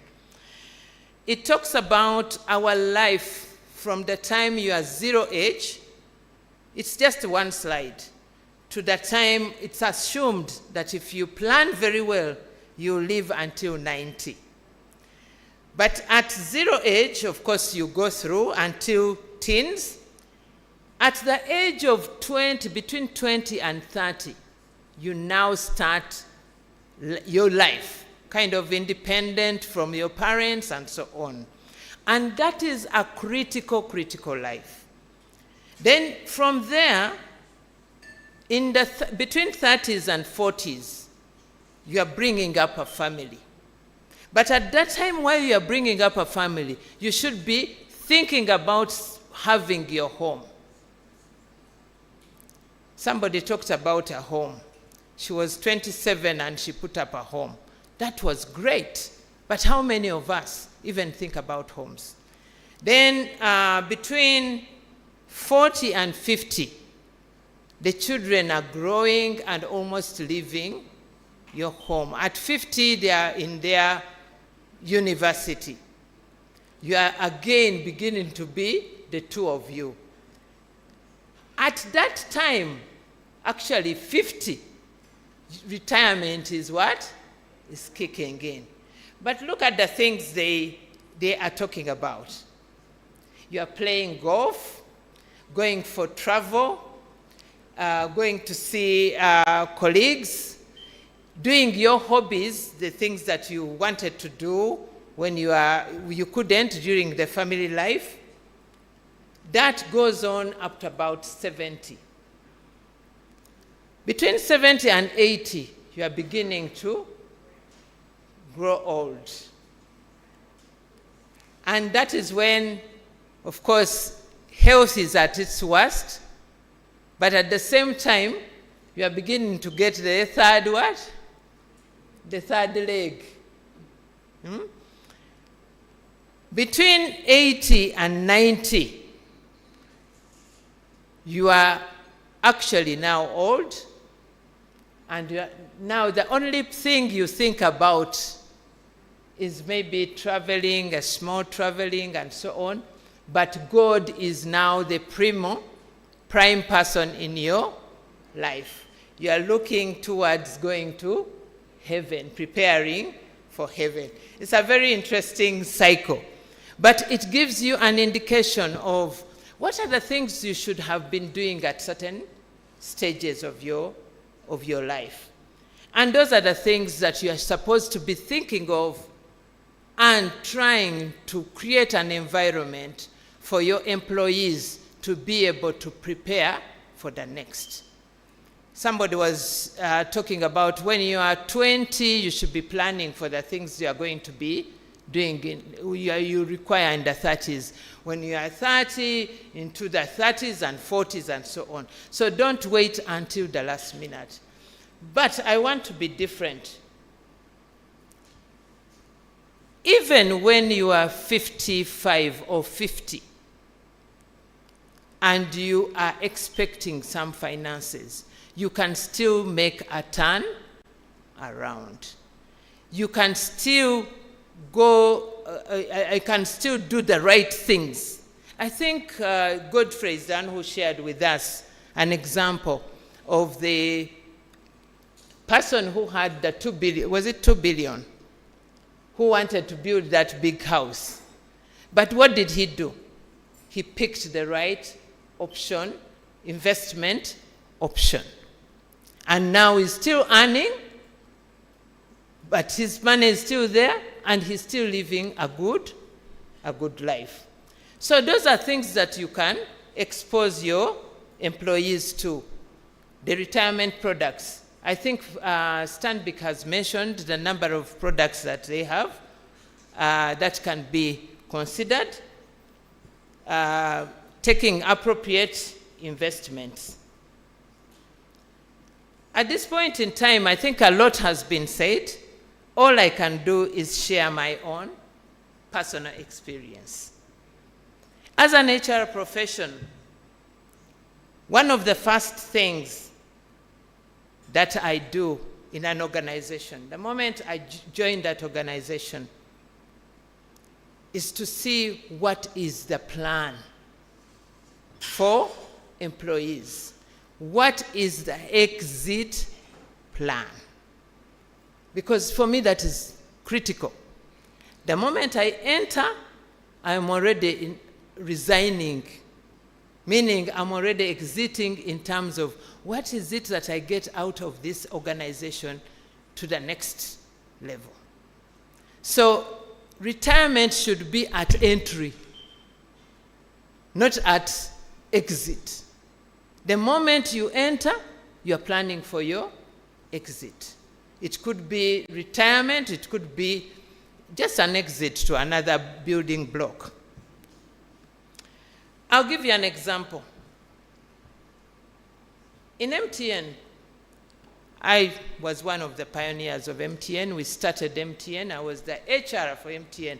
I recruited all the people in MTN. I did all the culture in MTN.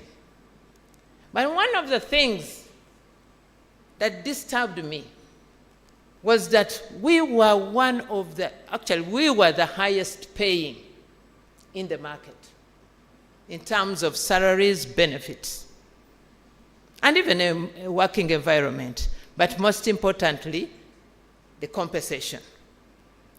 But one of my sleepless nights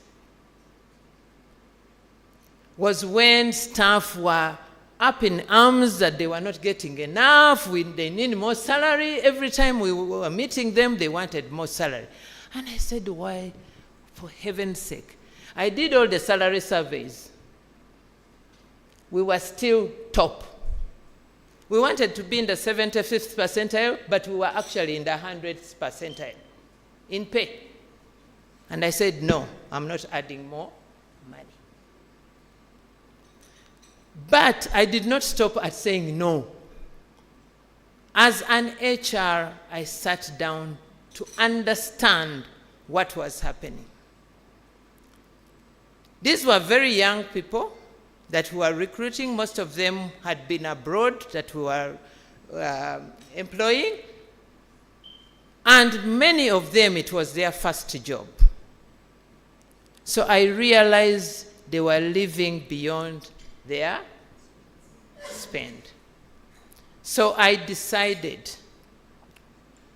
to actually invite none other than, with all due respect, Pique, who is now the chairperson of NSSF board, to come and talk about roasting the check. We used to pay by check by that time. Roasting the check was his theme. But telling people on how you can translate that check into something bigger than what you think. How to divide that check, that monthly check, into investments and all sorts of things. Of course, they were young. They didn't even understand those long-term things and so on, but they picked a leaf. The short story of that, even my expatriate employees, these were employees that we thought knew everything about, they said, wait a minute, come. We would like you to give that talk to our wives. Most of them were men because it was engineering, technical. Why did they want to give that talk to the wives? They used to earn, and the women were spending, because they were really housewives. They were not working. They were wives of expatriates. So they were busy spending, and I think these people were like, but when they got that talk, some of the women, the wives of those expatriates, told me, you know what, we want a private talk with our families. If you understand the logic, it's not only employees, it's actually even now families. It's not only your employee, it is the spouse, it is the family. The family, for them to understand how to manage finances. So that program became a permanent program. We developed policies around it, and we instituted it. I was a mere HR, but that's what you can do and add value to your organization. The other one was to set up a savings scheme. I think you all have those savings schemes. At one point in time, they said, for us, give us our money. they were only contributing, I don't even now remember the percentages, but let's say they were contributing 3% and the company is contributing 5% or whatever it is.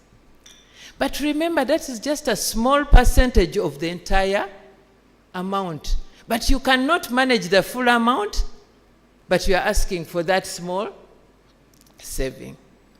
So what I did was at their AGM, the AGM of the Provident Fund, I would bring in people, experts, to talk to them about financial management. And they fully understood. And they even, the investors, those guys who do investment, they have some charts that they show them. If you want to earn 2,000 in your 50s, $2,000, this is what you need to save. So people got the perspective of what is it, like the way he has been sharing. What is it that I need to do to be able to live that life? And I believe a number of staff from MTN, at least for my time, have left in a good place. They are still young. They haven't yet retired because they were very young. But I believe most of them have been able to prepare for retirement. Of course, like they said, the numbers never go 100%. It may be 20% or whatever. At Unilever, they had everything because it is in Kenya.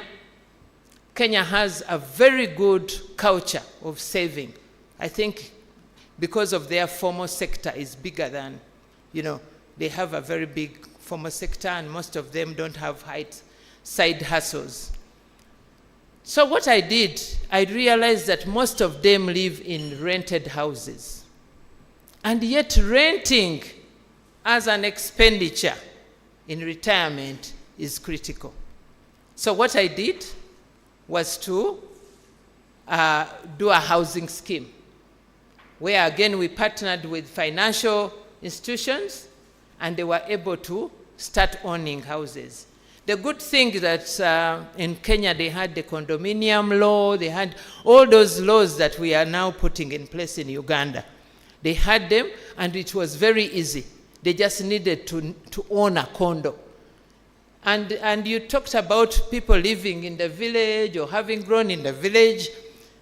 When kids have grown up in the urban, it's very difficult to start telling them about going back to the village.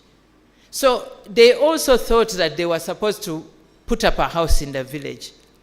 But when they realized that actually when you buy this condominium, this condo, you'll be able to stay in town, and when your time is to go back in the village, or if whatever happens, that condominium still remains yours, and still your children will still use it and still live in the city. So that one was also a scheme that we were able to chart out of the many things they had.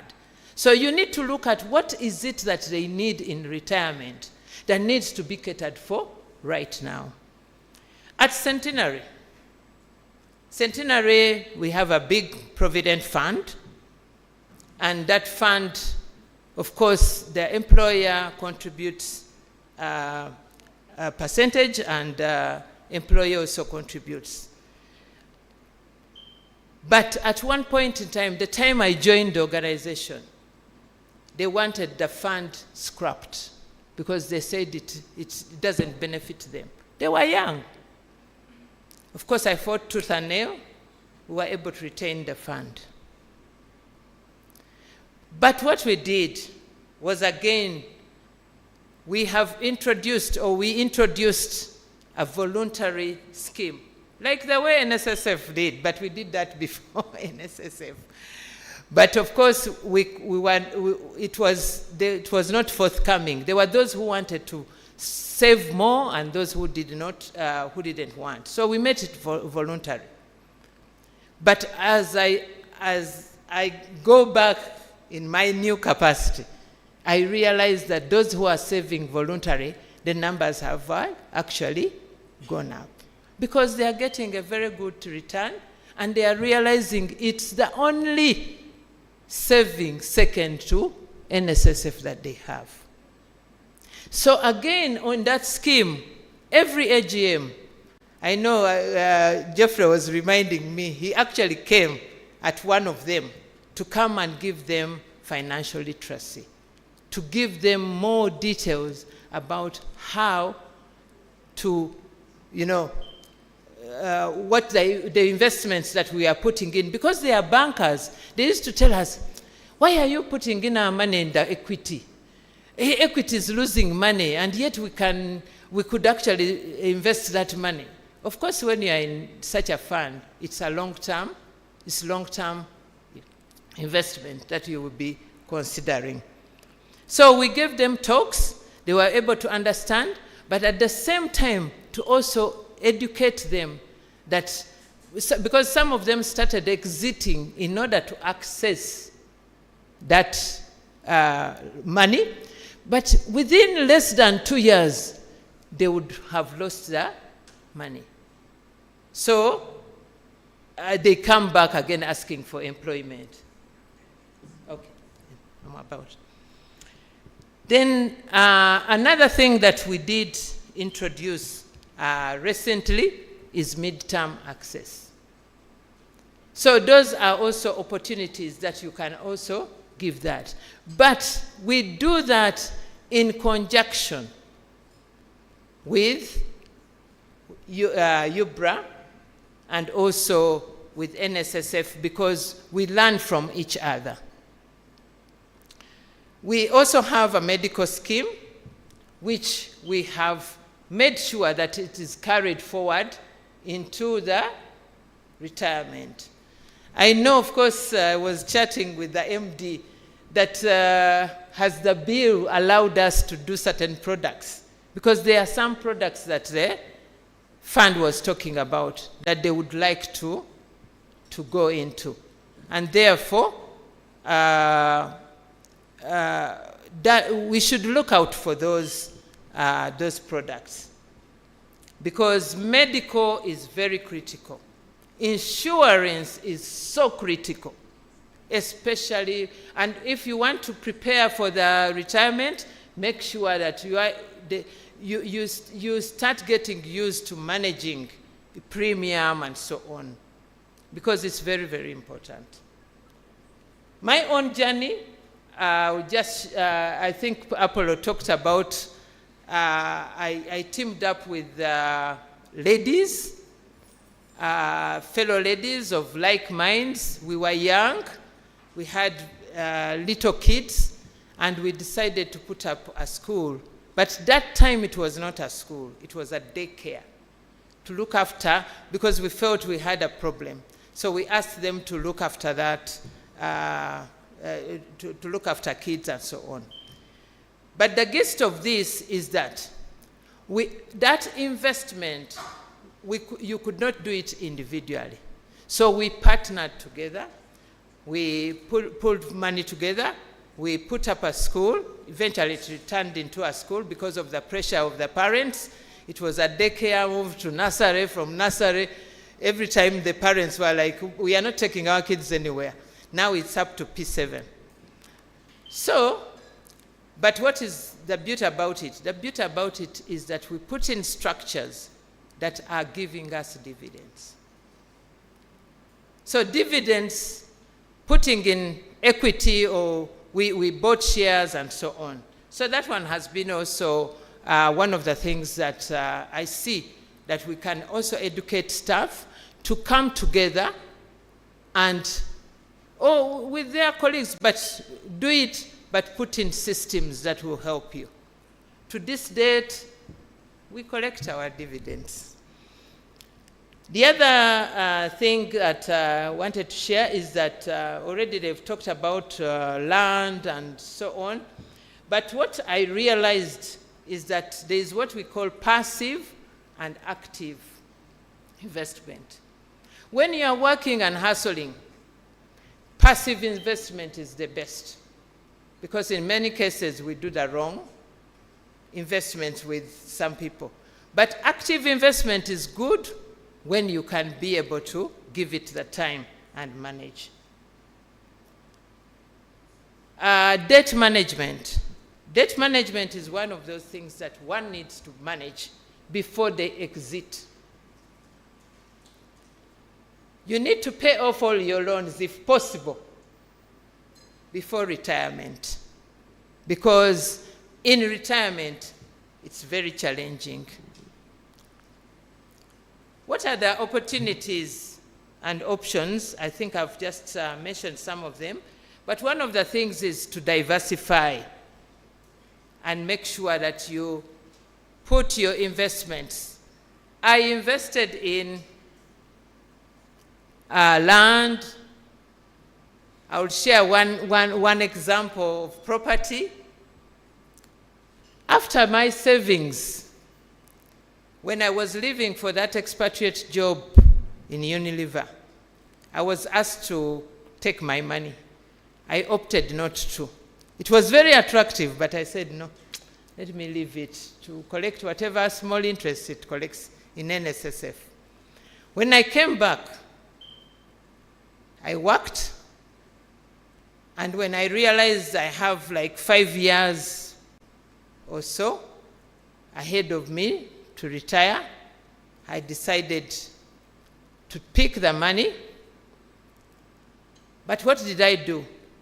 I decided not to build physically, because building can be very straining, can be very cumbersome, and especially if you are working. What I did was to look for property that I suspected or that I realized had been put up in a good way. And therefore, I opted to buy, because I had the option to build. But building, I had gone through it through other things, but I decided. So instead of NSSF giving me interest, I said, you know what? After NSSF, I might not be able to continue. So I bought apartments which were able to give me a return. So that's how, again, you can change the way you invest. The other one is in stocks. I've been investing in stocks. That's passive income, equities. But there were some opportunities that presented themselves in the market, and I was able to invest offshore. And of course, local as well. But then our stock, of course, locally has not been very encouraging. But I was on the Nairobi Stock Exchange, Johannesburg, and other stocks. But because of my investment, financial advisors were interested in my investment that I had been doing, the savings. So they actually took me up. I'm now in the Amazon, in the Microsoft, and so on. While there was COVID, I was making money. So now, as I progress towards my retirement, I realized liquidity is very important, cash flow. So I started moving my monies, some of the assets I thought were going to be a liability, like the way he mentioned. I decided this asset should be liquidated. I put it into the money market to pay me a regular income. And of course, there are options, there are investment options around, like unit trusts, treasury bonds, and so on. And you structure them in such a way that they continue giving you income. Then networking, very, very important. So those are some of the things that you can share with your employees and be able to at least make sure that it also helps retention, but at the same time, it also helps you to have a good alumni.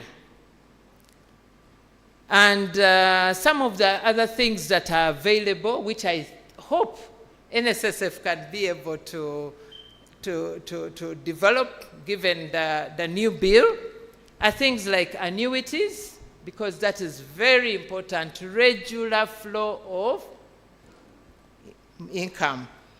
And then, of course, there's what they call the rates, real estate investment trusts. If we can get those kind of things, that would be. The one thing that I would like to highlight is the need to enlist the costs, the common costs that you undertake under retirement. There are so many, and those will determine the kind of cash flow that you require and how to plan for it.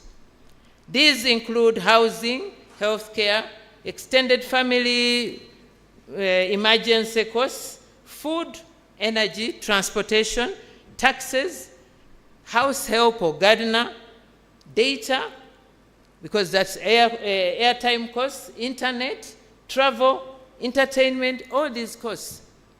You can decide which life you want to live.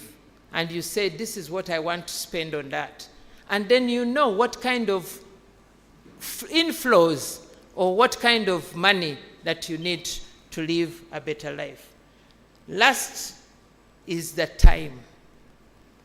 You know, the biggest thing you have when you retire is time. But the worst management of time happens in retirement.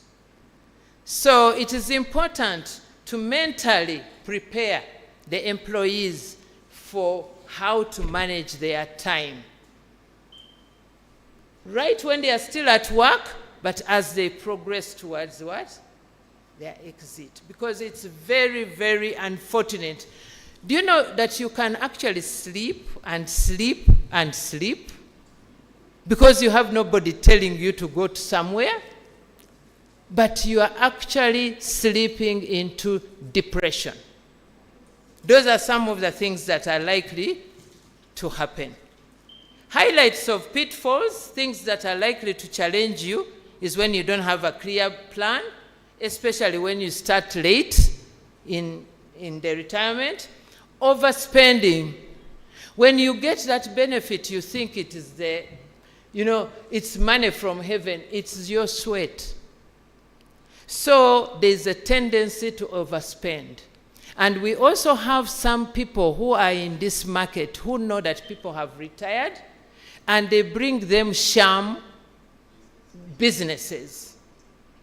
Especially if you see young people moving with old men, but they are doing deals, those are just fraudsters eating away their retirement. So those are the things you need to warn staff about. Underestimating the health costs. Thinking that when I was at work, they were looking after me, like he said, they dress me up, they do everything, I'm healthy, so what would make me sick? Certainly, retirement, there's a lot of things that bring that. Failing to plan for taxes. I talked about apartments. The biggest target for the taxpayer is now what? Rentals. Did I even know? But the good thing, I had some other rentals before. I was paying taxes, so it wasn't a big surprise. So they need to get into that culture. Do it right. Then taking too much debt, there's a lot of money, but it does not belong to you. And of course, debt brings depression. Failing to diversify investments, you need to diversify. Because when we invested in the school, little did we know that COVID would come. We closed the school for 2 years. No income. But of course, there were other things. Investing in the wrong portfolios, those businesses, new ventures, buildings, a car. When you are retiring, you want to buy a certain car because you had always wanted to buy it and you don't know the maintenance costs. Fixed interest instruments. These ones we put in money, but they only give you returns periodically. You don't get regular cash. Not very easy to get liquid. Ignoring inflation, that one, it erodes your money. Not seeking professional advice, please look at what the guy who interacted with Geoffrey had. Had he followed his own mind, he would be gone. But because he had somebody experienced, he was able to get right advice. And then starting a business with no experience. Are you ready yourself? Can you make the others ready? That's the only way we can improve. If you are not ready, NSSF is available. That's why it's here.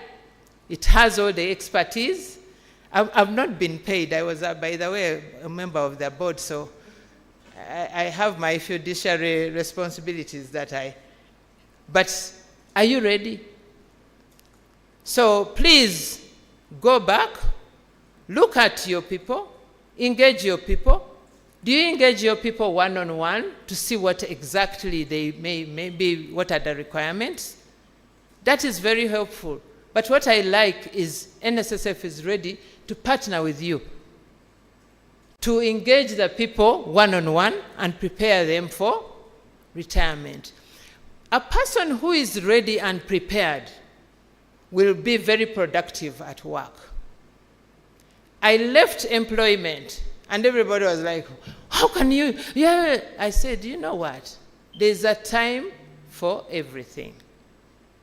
This is the time to exit. If I wait until they push me out, I will go mentally sick. Do you know that? When you leave, when you are not ready to leave, that you actually walk into depression. So make them ready, make them feel that retirement is here to stay. It happens, we actually grow, but you can actually enjoy life after that. Those who saw me before, like my friend there, Miriam, I think I'm not looking very bad. I'm not looking so sickly, and I'm enjoying my retirement. But because I planned and I listened. Thank you.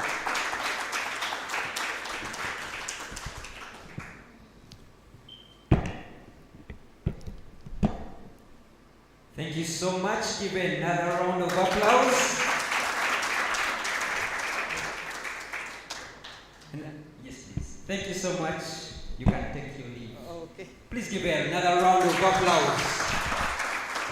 In God we believe, we trust, everyone else must bring data. That's data that retirement is good. That is the evidence. You've seen the evidence. Please give another round of applause. Allow me to invite Aisha as we wind up this for any questions and answers. Let's go through the questions and answers, session.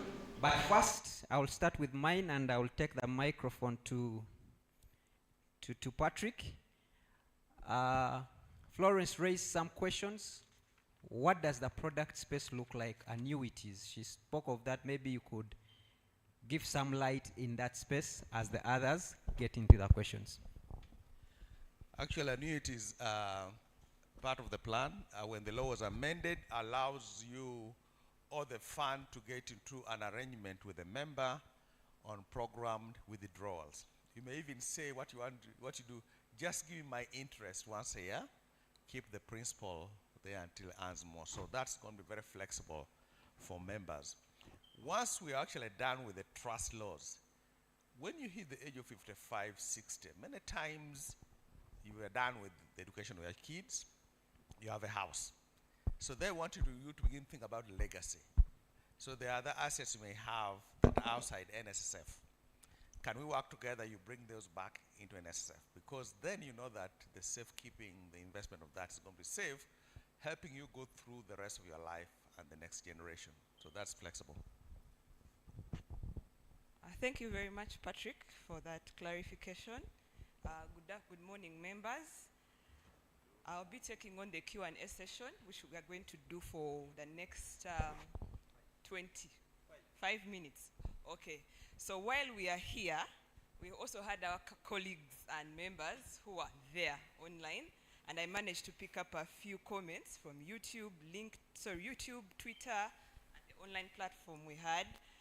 There's someone called Richard who's saying, thank you so much, Mr. MD, for enlightening us. I think that's the time you gave the presentation.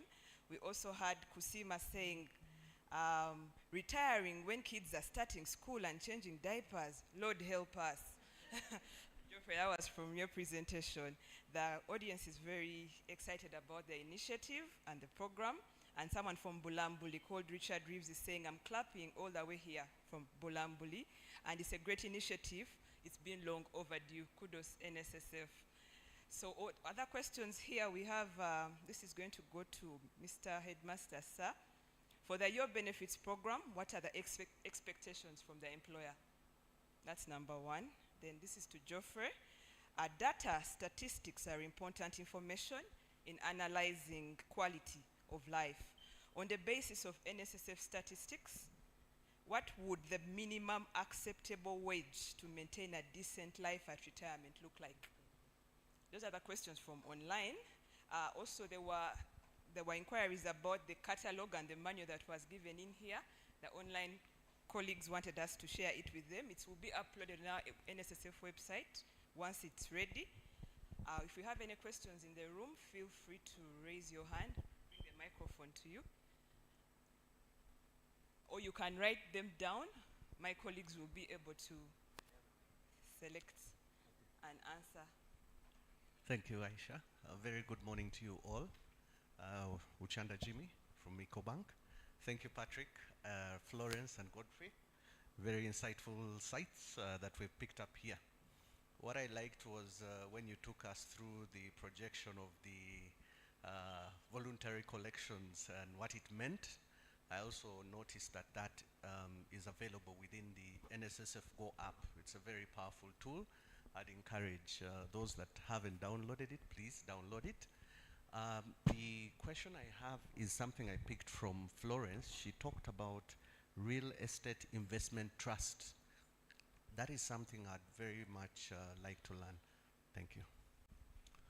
Yes, my name is Dr. Dithan Chiraga. I had a question. For some of us who are nearing that age cutoff when we can access our resources, kind of a mixed feeling. On one hand, you want to retain the relationship with NSSF, but also you worry about the potential changing legal environment. I mean, what guarantee do you have?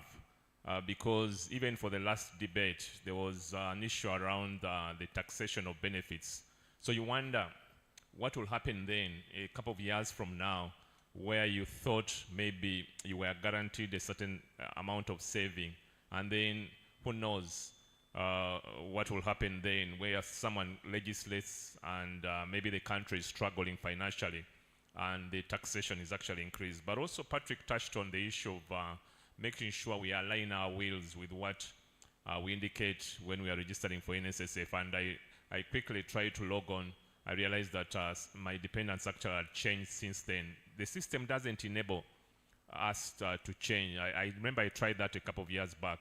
Can we be allowed to make that edit? Thank you. It's available, but when you try to change, it doesn't work. Thank you.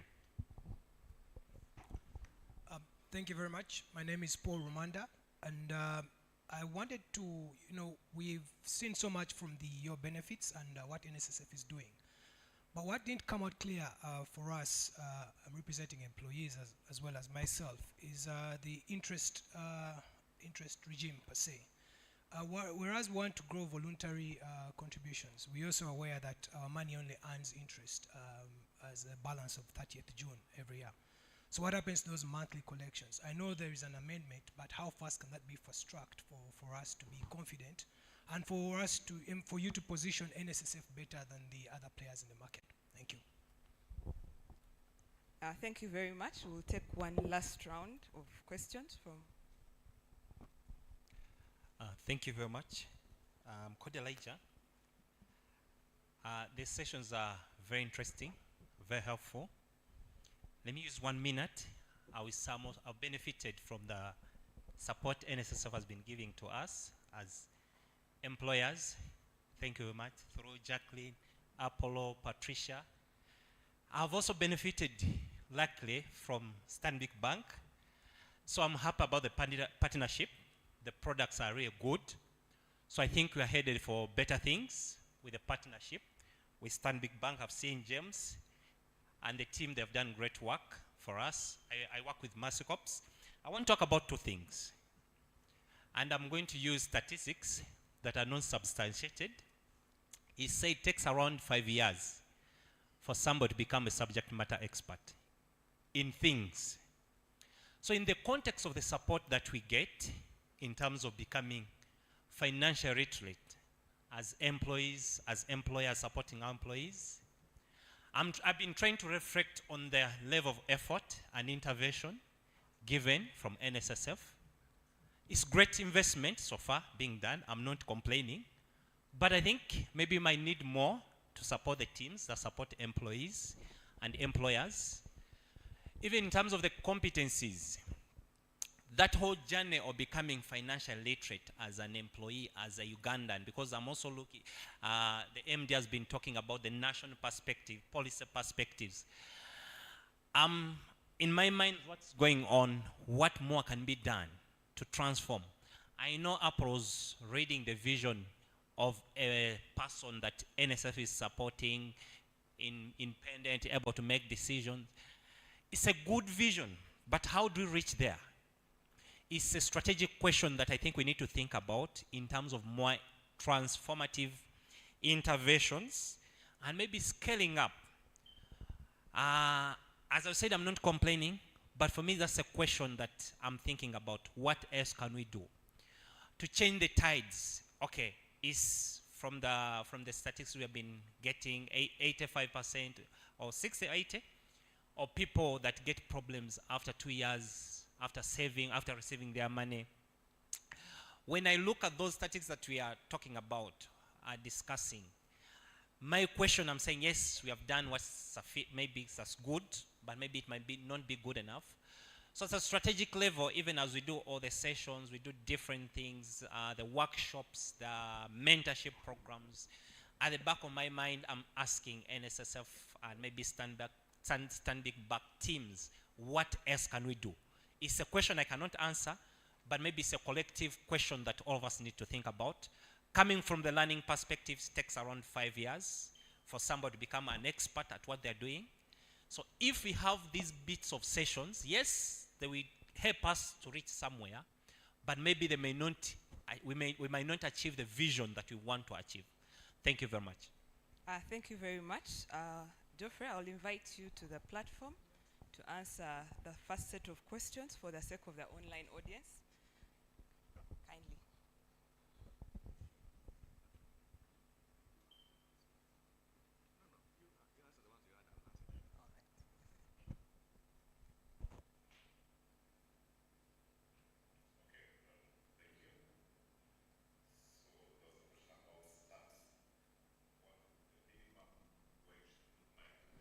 I don't think we've run numbers to determine what you can call the acceptable minimum wage for someone to live a reasonable life.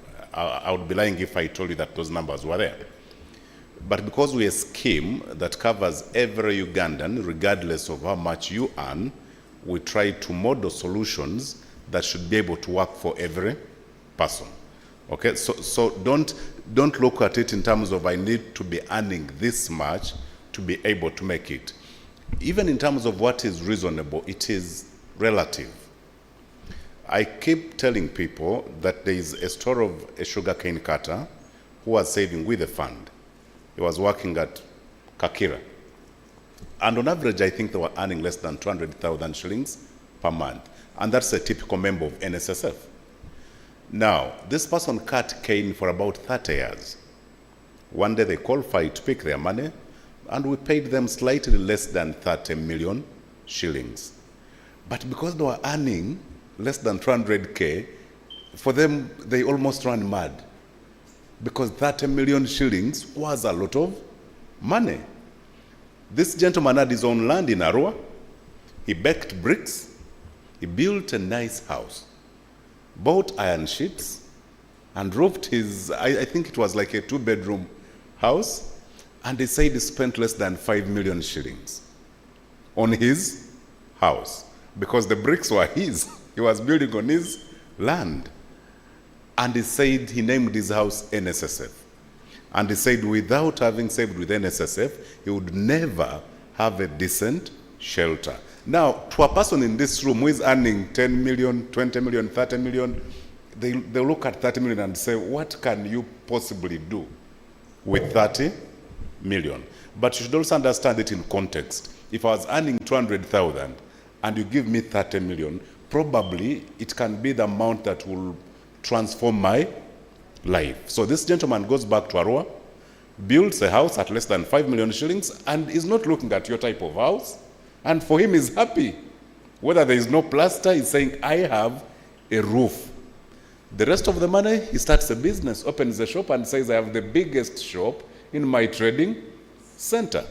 So as the rest of the retired people are sleeping, and you are sleeping away because it compromises your health, at least he can walk to his shop every day and he's got a new address. So this question is really not about how much would be reasonable, how much would be sufficient, but it is a fact of how much you are earning when you're working. It's also a fact of the kind of life that you choose to live when you retire. You make decisions and they must be guided by how much you can afford. So there is no specific kind of reasonable amount that I can talk to. The other that I want to talk to is on the e-platforms. Our e-platforms have been designed to enable you to do a number of things. Specifically, the issue of being able to update your details, we might need to come to you physically and help because it's possible for you to update certain details electronically. But we've also made it impossible for you to make certain amendments. So, whereas for things like phone number, email, you can be at liberty to change electronically. You can even add children. You can even add a spouse, but we've not made it possible for you to remove a spouse. Okay? Because you don't do that casually. Okay? We don't want you to have a quarrel in the night and in the morning you say, I have removed you. Then after a week you reconcile and say, okay, sweetheart, now you are. Now for things like removing, you can't remove a spouse except if you come to us physically and say, we went through a process, this person is no longer my spouse, then we can remove. Children, we don't expect that you'll come and remove your children. Again, that's why we don't make it possible for you to remove. That might call for some sort of physical interaction with the fund, and you give us, valid reasons as to why you'd want to remove someone that you call your child. But for the simple updates, you can make them online. But the reason why we don't want to make it so convenient is that some of these facts are extremely critical because we're talking about money that you've saved long term. So we don't want to make it so casual for you to just make any, change. I felt those were the ones that I needed to respond to, right? Patrick, I think had, quite a number that he should answer.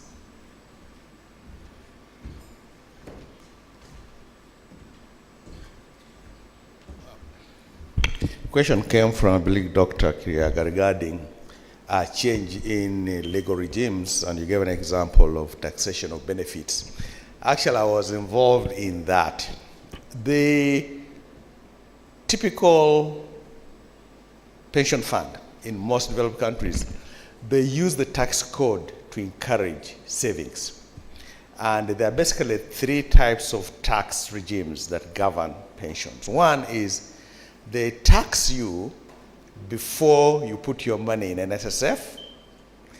Then when NSF earns money, that income is taxed. And then the benefit is tax. So you've got 3 points at which you can impose a tax. You can impose a tax at contribution. You can impose a tax at income level, the scheme income or corporate income, and then you can impose a tax at benefit payment. In Uganda, the current tax regime are two. Before you contribute to NSSF, your money is subject to tax. In other words, we do not deduct your contributions before URA taxes you. They tax the contribution that they do. So that's a tax at contribution. NSF itself as a corporation pays tax. The benefits at the end are not taxed. So we have what's called the TTE in terms of where the tax is imposed. What we had proposed before, and I use we, is to follow what most companies do, and that is, do not tax the contribution, do not tax the scheme income, but when the benefits come out, now you can tax. When you run the numbers, a member ends up with more money under that scheme because of the compound magic of money, than if you would go tax at the front. So the regime was going to be more beneficial for a tax member. And what it does is then people begin to actually shield more of their money. So for example, if you earn $1 million shillings, URA will say we'll tax you 30%. Basically, you're keeping $1 million shillings, they tax 30%, that means you paid 300 shillings in taxes. You netted 700. And out of the 700, you still pay the 5%, which is 50. So you have 650,000 shillings.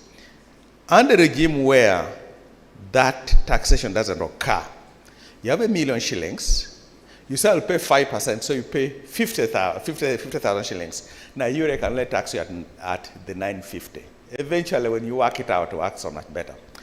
It is very, very difficult. I can tell one patients are one of those things that most regimes will not. However hard strong they are, they will not touch because you will create a riot in the streets. NSF today is one of the most interesting companies, and what we call a public interest company. Even people who don't serve with NSF think they own NSF. One time they were interviewing about a guy, and this guy doesn't serve with the fund, but they are passionate about it. So it's one of those things that actually people's interest safeguarded. Rarely do regimes ever touch that. It's the safest place you can put, and you know that the regime will not do anything that's adverse to its interest. So I would say that shouldn't be worried about. Interest regime on voluntary.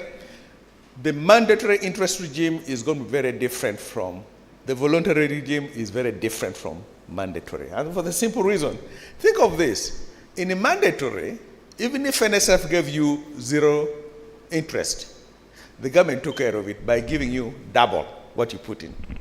In fact, when you look at all the schemes from, say, Singapore, Malaysia, all the Commonwealth countries, when pensions were set up at that time, the reason why they gave a guarantee and forced the employer to double it is because they wanted to take return out of that equation. I've said 5,000 shillings. Guess what? The employer has been forced to put 10,000 shillings. So NSF, don't be risky going looking for returns, because then you expose that entire asset to riskiness. Voluntary, on the other hand, you don't have that. If you put 5,000, it's 5,000 you have. So the interest regime under that is going to be very different from the mandatory scheme. So it will be as competitive as if you walk to UAP or whatever it is, or a bank. Interest could be computed daily, weekly, monthly, so that has actually been taken care of in that area. Rates, the REITs are real estate investment trusts. The way REITs work typically is this. Instead of you going to buy a property, what you do is you go and find an investor who has bought properties. So they're holding properties, not a property, and you buy into that company. So now that's a REIT. The underlying income are rentals that are coming from that property or sales, but you don't own a single. It is almost like stock, but the assets are real estate. In Uganda, the laws haven't yet caught up to that yet. It's a problem. Kenya tried, hasn't really taken it off. It will take a while before we actually see that happening within the country. And finally, on the support to experts become more important, you're right. Personal financial is very customized. Your circumstances are going to be very different from somebody else's circumstances. There is no a one size fit all. What we are sharing with you are concepts and principles. Once you get those concepts and principles, that's why we always tell you, look for a financial advisor. Why? Because your circumstances may require a different kind of arrangement for you. As long as you understand the concept and the principle, now you have the freedom to go look for a financial advisor who can customize your planning based on your life, based on your needs, based on everything. If many of you go to church, I'm going to tell you something that I find out. Human beings, we are very, very guilty of this. So you go to church and say, God, please show me that man I want to marry. God, please show me that man who should marry me. And you're praying, you're hoping that God says, okay, marry Tom. If you're a lady, you're there, go, please, God, show me. Say, you hope you pray for Jane. And what we're looking for are prescriptive answers as when we go to church. And yet what the Bible has given us are concepts and principles, which if you apply, you most likely will make the right choice. I'll give an example. I like this one. Think about this. I want to marry, so should I marry? The Bible has been said who you can't marry. It says, okay, there are people you don't touch. Your mother's sister, whatever. It has actually listed, has a list of people that don't even think of it. So you know those are off the list. Then it said if somebody else is married, that's not off the list too. Don't touch that one. There's a debate whether somebody's a believer or not. Maybe you put that on the list. So suddenly, you've got this list of, then you've got a whole pool of potential candidates. And that's why he says that everything is permissible, but not everything is beneficial or good. Yes, so Patrick, here you are 60 years old, you went and saw a Chinese woman who is 100. She's not your relative. She's not married. By the way, so she's a candidate. I could actually marry her. But is she good for me? So that's where, so we use that principle. You can actually make a lot of choices. And the reason why you make that choice is because you either get a reward or a consequence for making that choice, and it's okay. So the point of it is, a lot of the things are principles and concepts, not necessarily prescription in terms of what you're looking for. Thank you.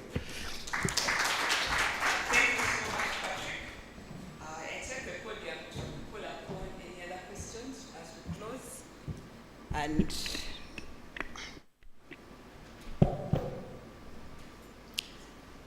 I would also like to introduce myself. My name is Aisha Nakanwaji. Together with myself, I have a team. We are a team of staff from NSSF here with me. I request them to stand up for a round of introduction or come to the front. I believe there are other questions that might be in the room. We shall be stationed at that table and the tables outside to answer any other questions that might arise. For the sake of time and also for the sake of other agendas that you might have to carry on after here, I request that if you have any other questions, you approach any of my team members. Kindly stand up if you're from NSSF. If you are here right now, there's that table. We have relationship managers in the house: Olivia, Anna, Mercy, Francis, Hilda. We shall be here to take any other questions. We shall still be here. I would like to close by letting you know about an initiative at my workplace. As we are preparing people for retirement, we are privileged at NSSF to have an in-house program for the ladies called the Pathfinder program. We have a book club in there where we are currently reading a book by John C. Maxwell. How many people have heard of John C. Maxwell? Yeah, so the book we are reading is called Talent is Never Enough. So while I was driving here this morning, I was thinking of how he talks about the 13 choices of making someone a talent plus person. You can have talent, you can have skill, but how do you become a talent plus person?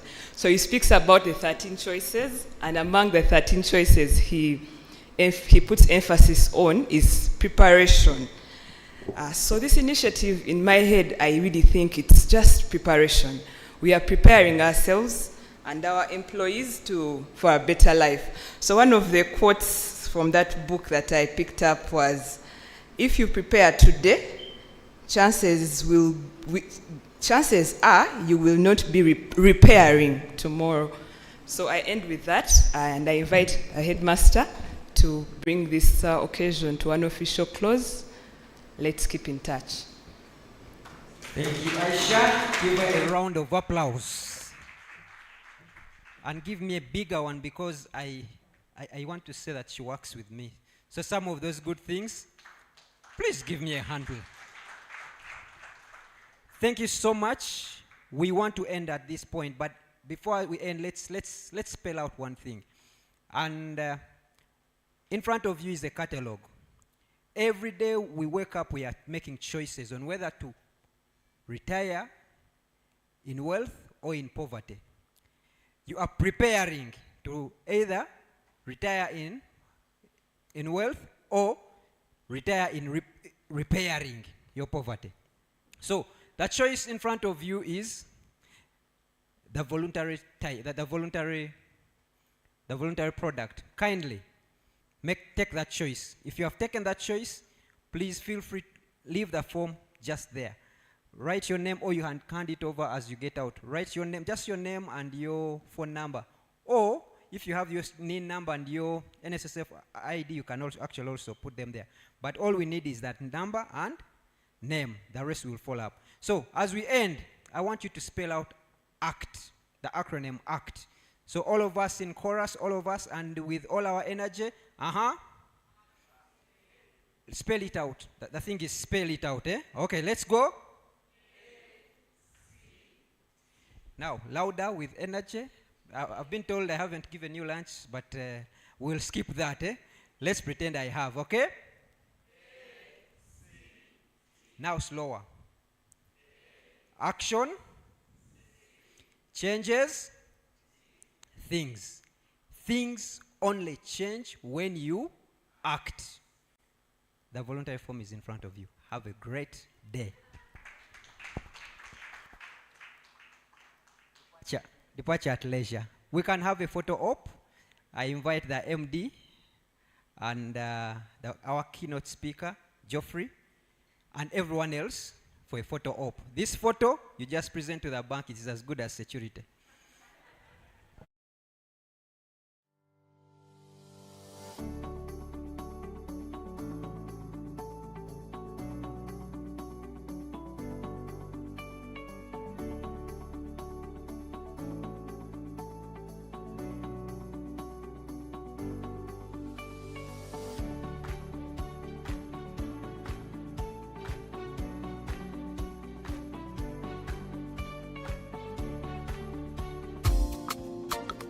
Don't stress. Chikole for less by registering for FlexiPay. Have your national ID ready. Dial *291# or download the FlexiPay app. Select Get Started and follow the prompts. Now that you're on FlexiPay, these are some of the things you can do for less. Buy airtime and Chikole for less with FlexiPay. Buy data and Chikole for less with FlexiPay. Make bank deposits and Chikole for less with FlexiPay. Fund your wallet and Chikole for less with FlexiPay. Pay bills and Chikole for less with FlexiPay. Do your shopping with FlexiPay and Chikole for less with FlexiPay. Send money and Chikole for less. Buy tickets for your favorite shows and Chikole for less with FlexiPay. Make bulk payments and Chikole for less with FlexiPay. Visit any of our agents to make bill or school fees payments, to deposit or withdraw money, and Chikole for less with FlexiPay. So what are you waiting for? Download the FlexiPay app or dial *291# today. Chikole for less with FlexiPay. Switch to life with FlexiPay and enjoy a world of less charges. For details, call 0800 251 251.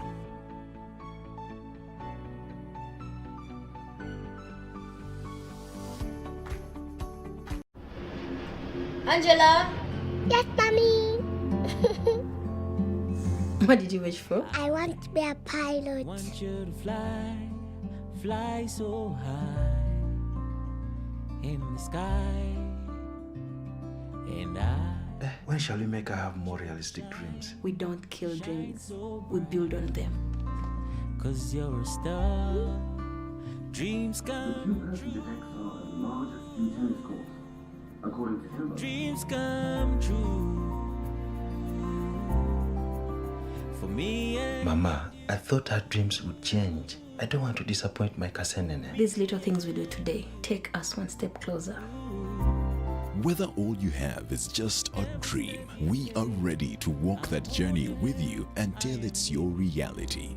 With us, you're one step closer to achieving your dream. Stanbic Bank, it can be.